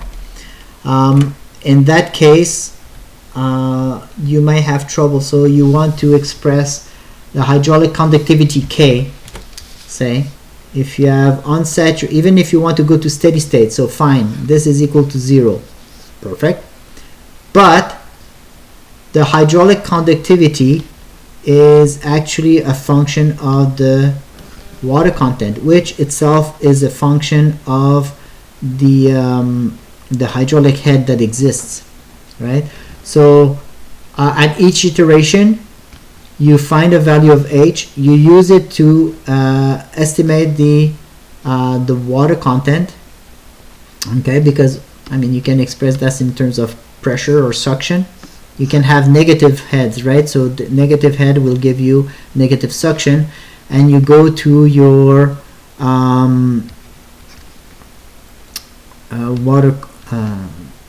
soil water characteristic curve, okay?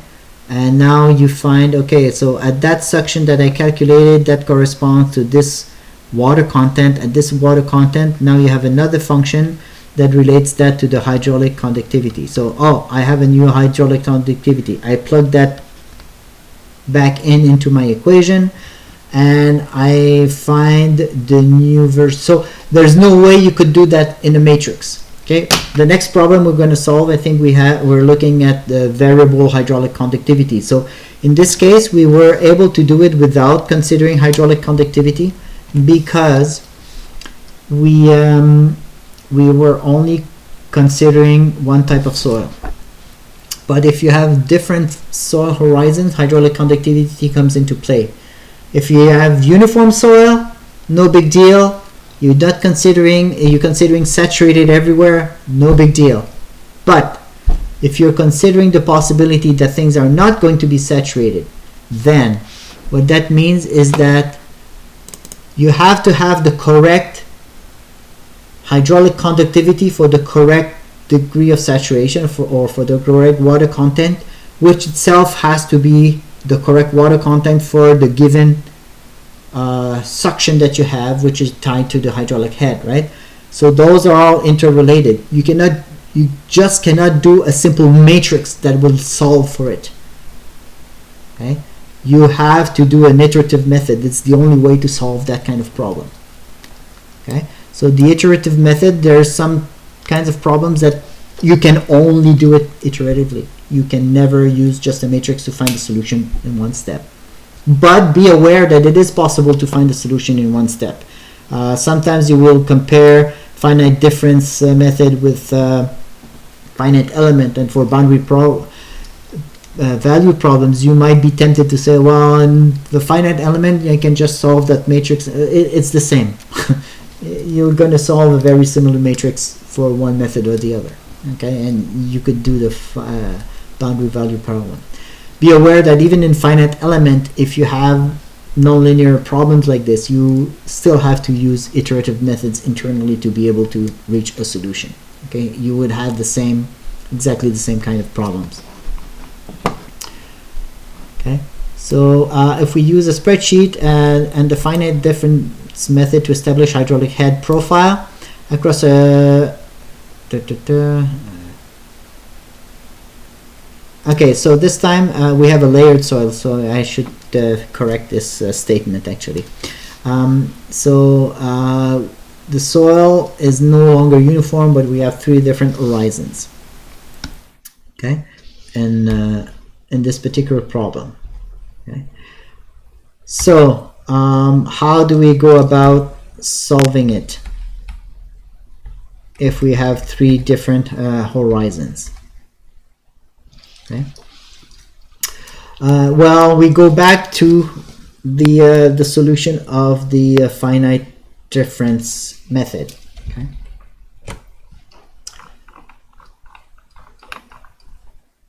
Okay. So in the previous time, we said, well,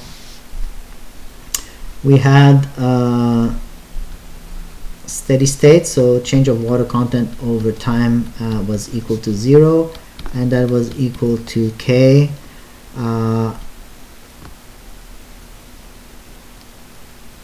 dH over dx, right? And so in this case, we're going to assume still a constant value for delta H. And so we approximate that.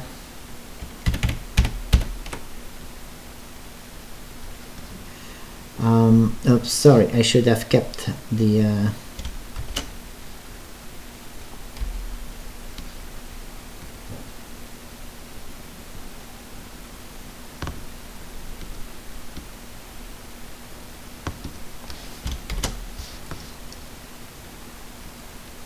okay, so we basically have k at I plus 0.5 times h at I plus 1 minus h over delta x minus k at I minus 0.5 times hi minus h at I minus 1. Because the interval is constant, we can just keep that as a constant value there too. And so we have 0, or we're gonna flip it now anyways. So we have k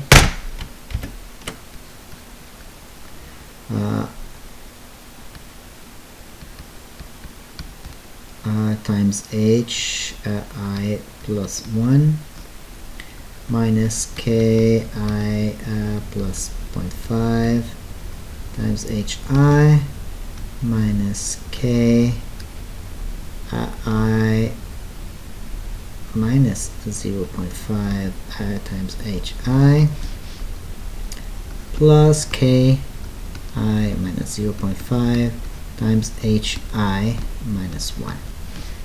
All of that over delta x squared is equal to 0. So that goes to the other side, and we are left with k times hi plus 1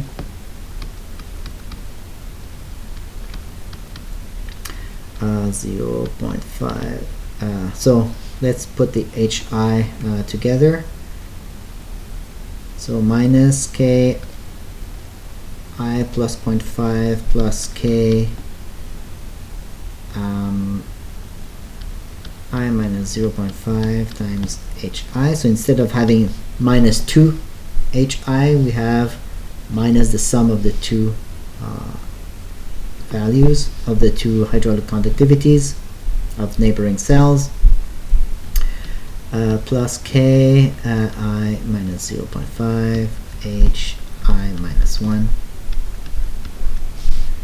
So for iterative methods, obviously we can isolate for hi, and we say it's equal to k I plus 0.5 times hi plus 1 plus k I minus 0.5 times hi minus 1 divided by k I plus 0.5 plus k I minus 0.5. Okay, so it's a weighted average basically,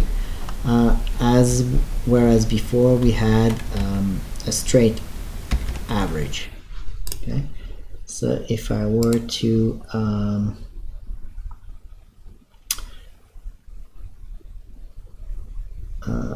copy sheet,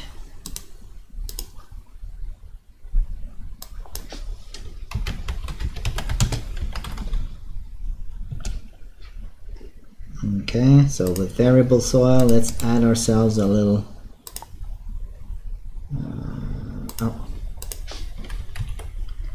let's free some room at the end. Okay, so we can insert here hydraulic conductivity.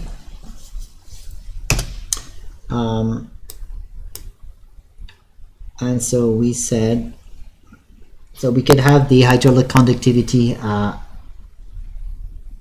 in the space between. So I could add rows here just to make things just fit in between, but for now it's going to be a bit easier probably to just know that I skipped. So I'm in the interval between now, okay, the I that I have, so I keep above. So what are the values that I said were to be used in the question? Hydraulic conductivity is 0.001 and 0.1 meter, 0.005 and 0.001. Okay, so I have 0.001 before. In this case we're going to from 0 to 1 meter, right?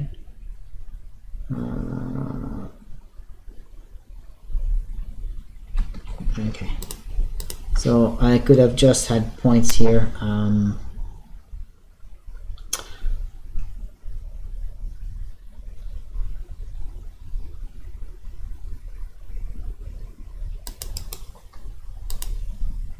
Let us just put call this actual physical x value.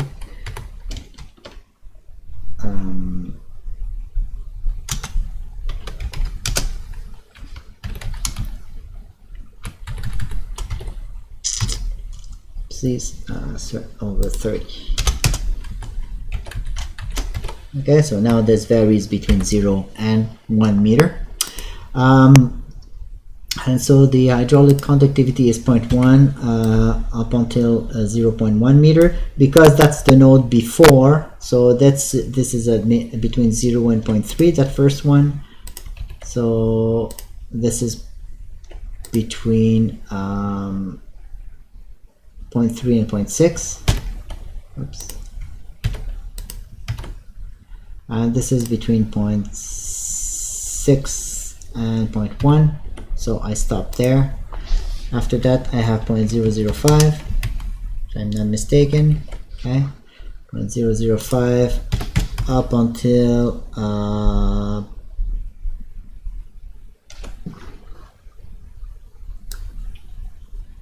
and 0.2 meters. Oh, okay, it was 0.3, not okay, it's not 1 meter. Okay, let me, okay, yes. So I have to go to there we go. That should do it. Okay, that's better. Sorry about that. It's late o'clock for everyone, I guess. Okay, 0.05.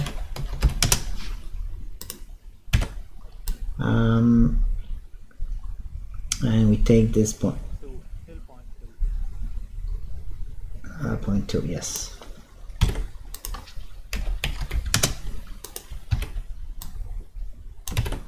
Okay. And now what we have to do is basically, so again, I'll just, I can just use 3 here because we know what it was giving us. Okay. It was converging faster, basically.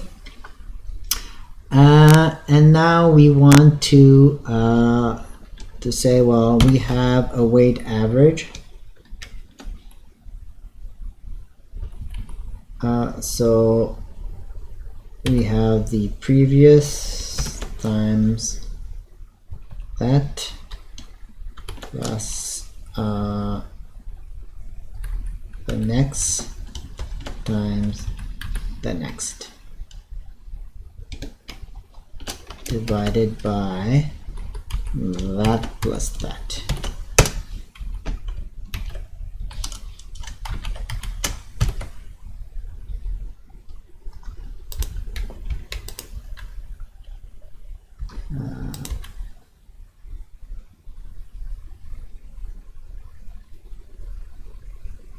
Oh, did I go with, sorry, I took the distance instead of taking the k.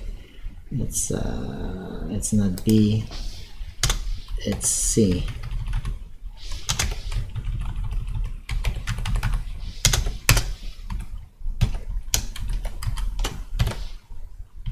Okay, That makes more sense.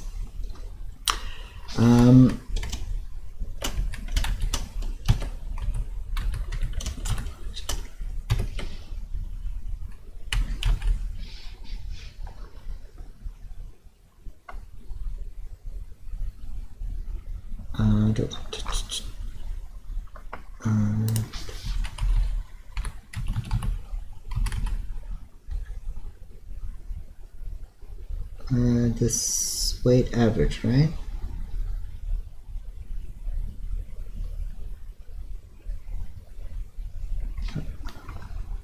We're supposed to get, oh yeah, we do have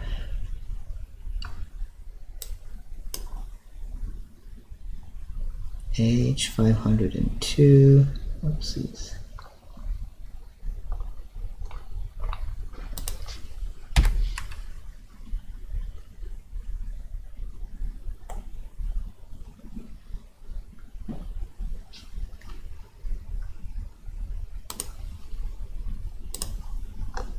Just need to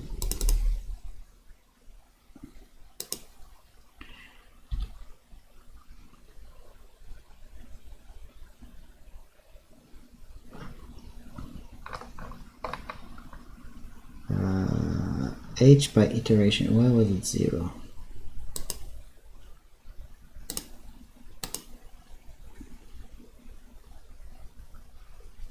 Why is it 0 here?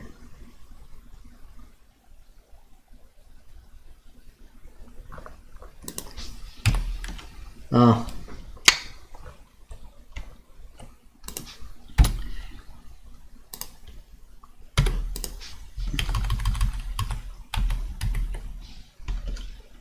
there you go.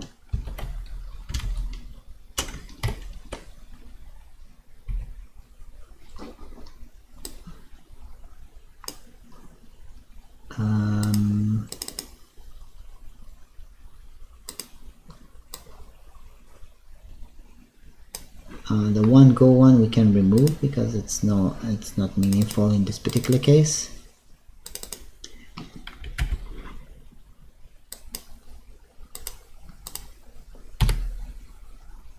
And the one that we have to figure out is the one I removed.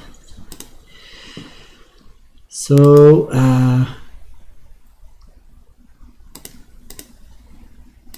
I still think there's a problem here. We're supposed to get 2 slopes, right?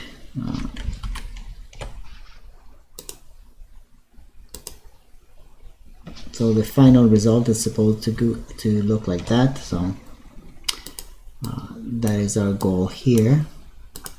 If we didn't make a mistake.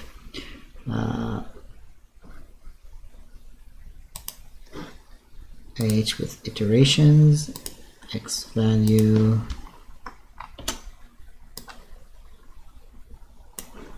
and Y value.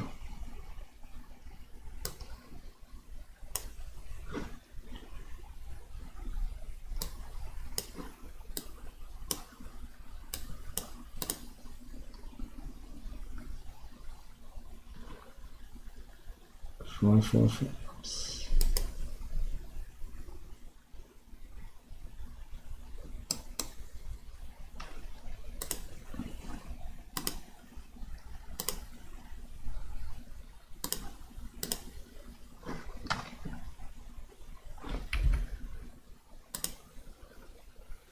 Y value.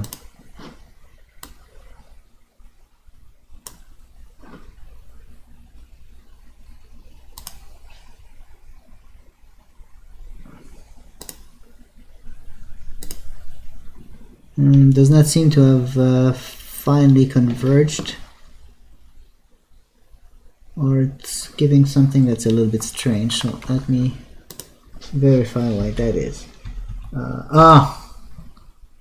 Because I forgot to fix the column, right? It's C3, always C3. That was migrating.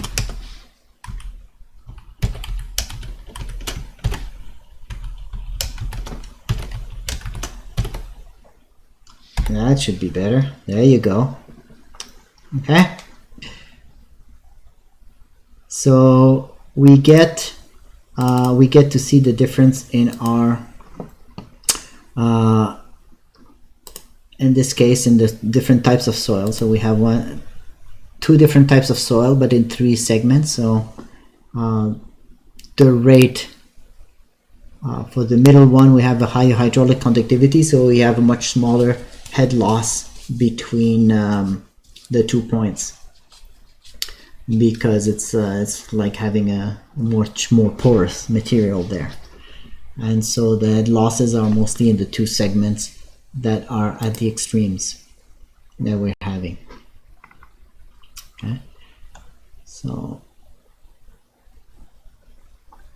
okay, and the red line was the original one, of course, in this particular case.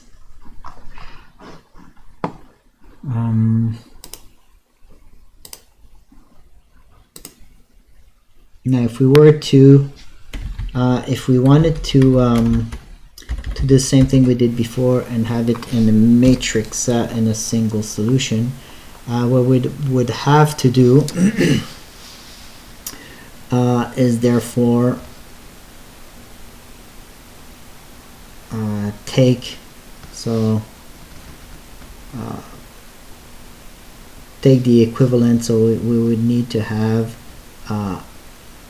the matrix. So here we have terms of power that we would have to multiply for each of one. So HI, so we would need to have the term here divided by that as a power exponent. So let's try to do it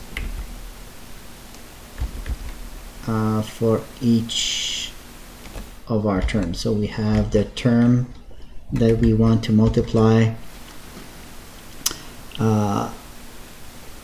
the first one plus the term for which we want to multiply the next one, right?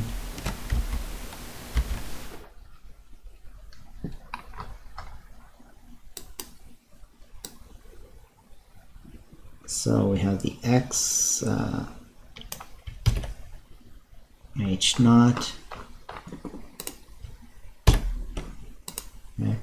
And what we would need to have is k I plus 0.5 divided by k I plus 0.5 plus k I minus 0.5.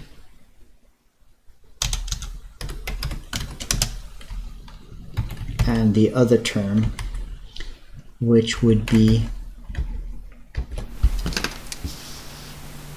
this divided by that, okay, the denominator. So if we go about doing that for each of those, for the first and last one it doesn't matter, but here we have this over this plus that, and here we have this divided by this plus that.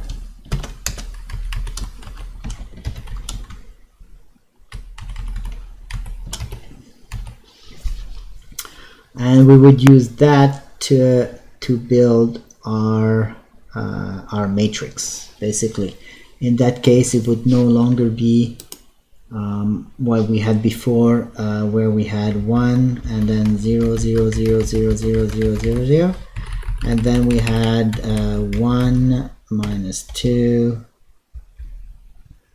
1. So oh, actually, yes, yeah, I'm a bit silly. For that, we need to start from this one, which is basically so this minus the sum of the two and plus that. So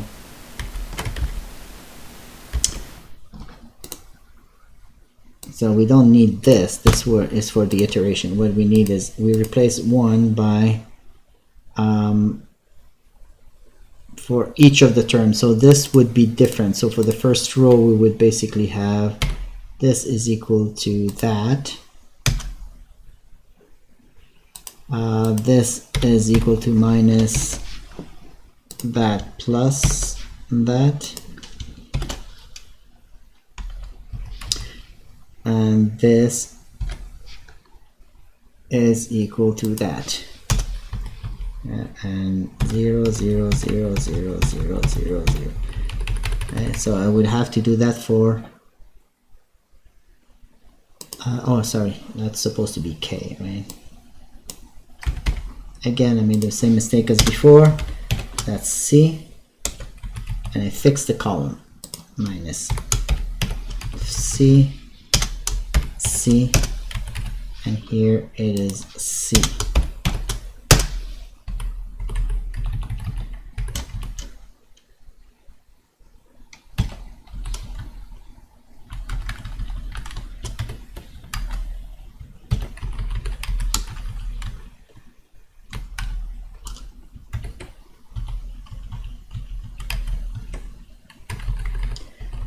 And we will have to do transpose of this.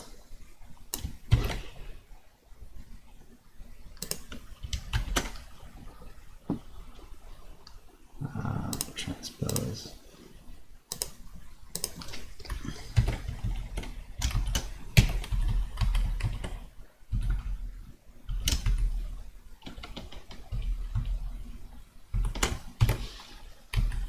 Okay, so if we were to do it, so what we would have to do now is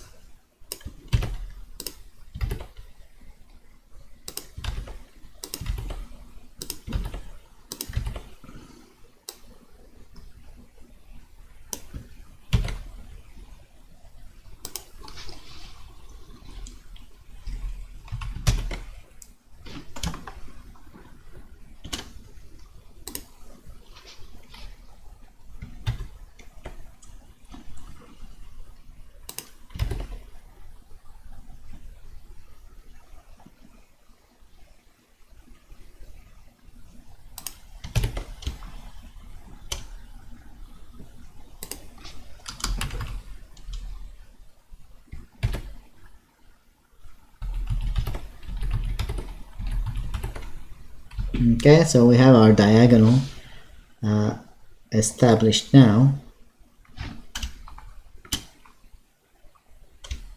based on the values that we had, and we have a value of 1 at the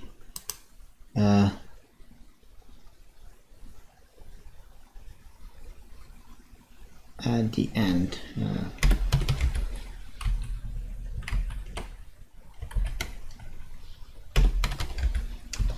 Right, because we had the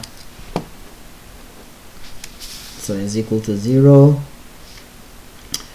and we know that that value is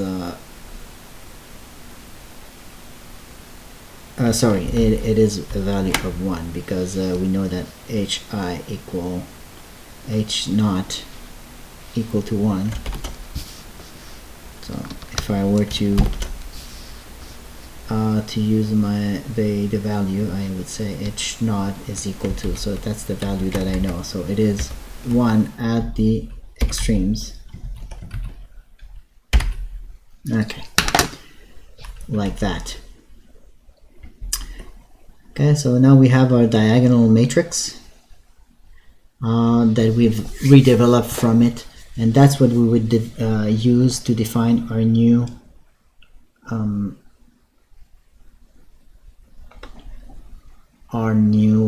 matrix. And we could define it by, let's call it n for new.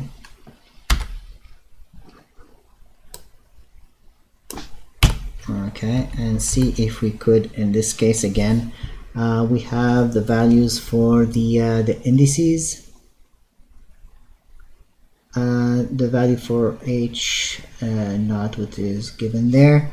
L hasn't changed, right? The L for the matrix hasn't changed.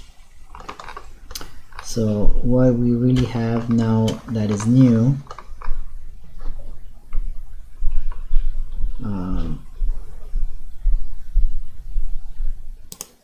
is the matrix. So we would have n. I think I called it n, right?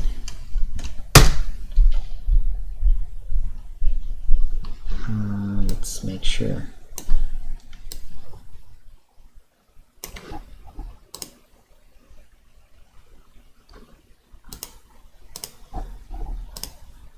Yep.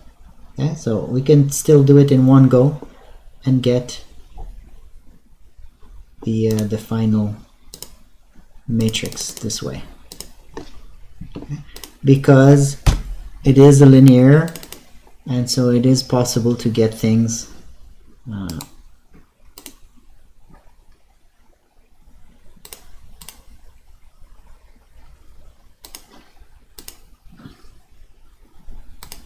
the x values, perfect, the y values.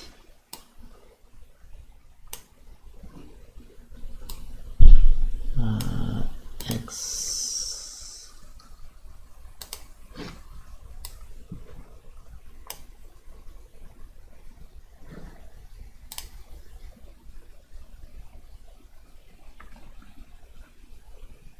and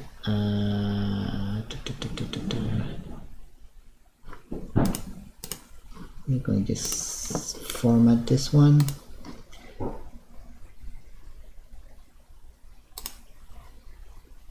Just give it some more thickness. Oops.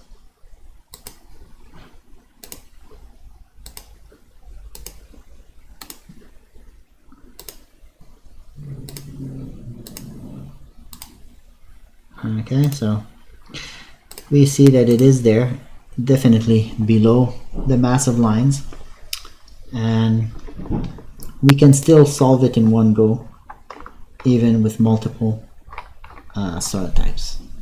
Okay, so that's not an issue, because all we needed was the hydraulic conductivity, and everything was saturated, so hydraulic conductivity was constant.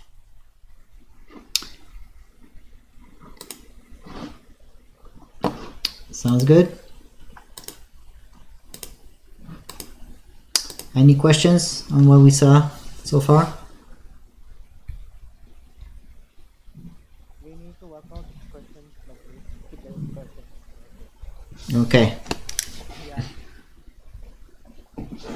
Okay, I will definitely prepare a little something for you. Yeah. Please, Sanjay. Yes. Sir, can you send me this Excel sheet for a reference? Yes, the spreadsheet, I will save it and I will post it so that you have something to work with. No. If you parallelly see the video and see your Excel sheet, you can get the track of it. Yes. Yeah. Perfect then. Any other questions? Yes, sir. Yes? I have a question, but okay, this is to do with the term paper thing. Yes? Okay, so okay, you said in the first class itself that you wanted us to understand it and then write it. Yes. So my question is, so you want us to, like, for the one that says formulation of something, something, something. So you want us to do the numerical formulation, or do you want us to research the formulation? I want you to research it, not to invent it. You don't have to implement it. If you want to implement, you can. But when you describe it to me, I would like it if I could use it to really understand what's going on in the method. So always aim to don't just say copy some formulas and write down. Try to understand what it means and try to explain it if you can in a simpler way. Okay? Okay.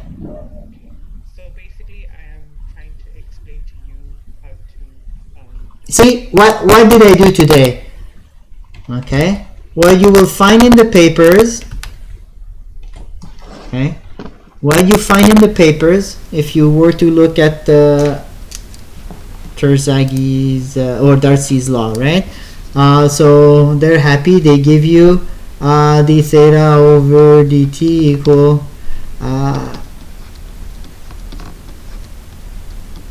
okay.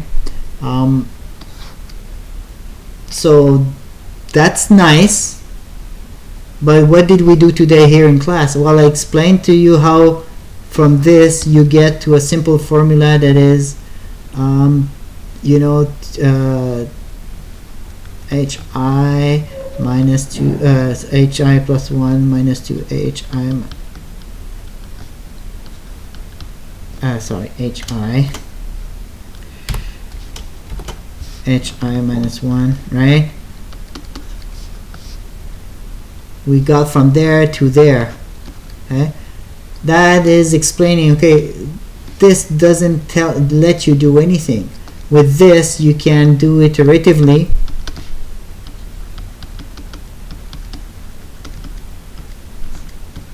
or solve it using a matrix, okay, or express the matrix as 1 minus 2 1. So you can solve it as a matrix from this equation, express it as a series of equations with n equation with n unknowns, or do it iteratively from the previous guess using this. Okay, so this is an implementation. With this I can do something with, right? If you just give me those differential equations, do you know if I can do something with it? Try to describe to me how you go from this to actually do a code. You know, what I did today in a way is what I expect you to do for me, right? Don't just go to the papers and say, well, they have these equations, and you write down and blah blah blah blah blah blah blah and copy and, you know, work on text. Show me, okay, what does it mean to have that equation? How can I use it to solve the problem, right? So if possible, try to organize your thoughts that way. Okay?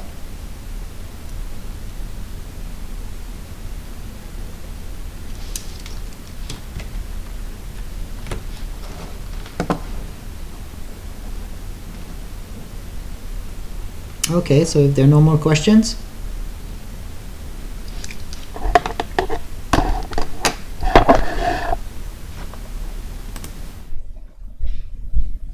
okay, we'll see you next time then. Have a good night, sleep well, have pleasant dreams. Dream of spreadsheets, they're the best kind of dreams.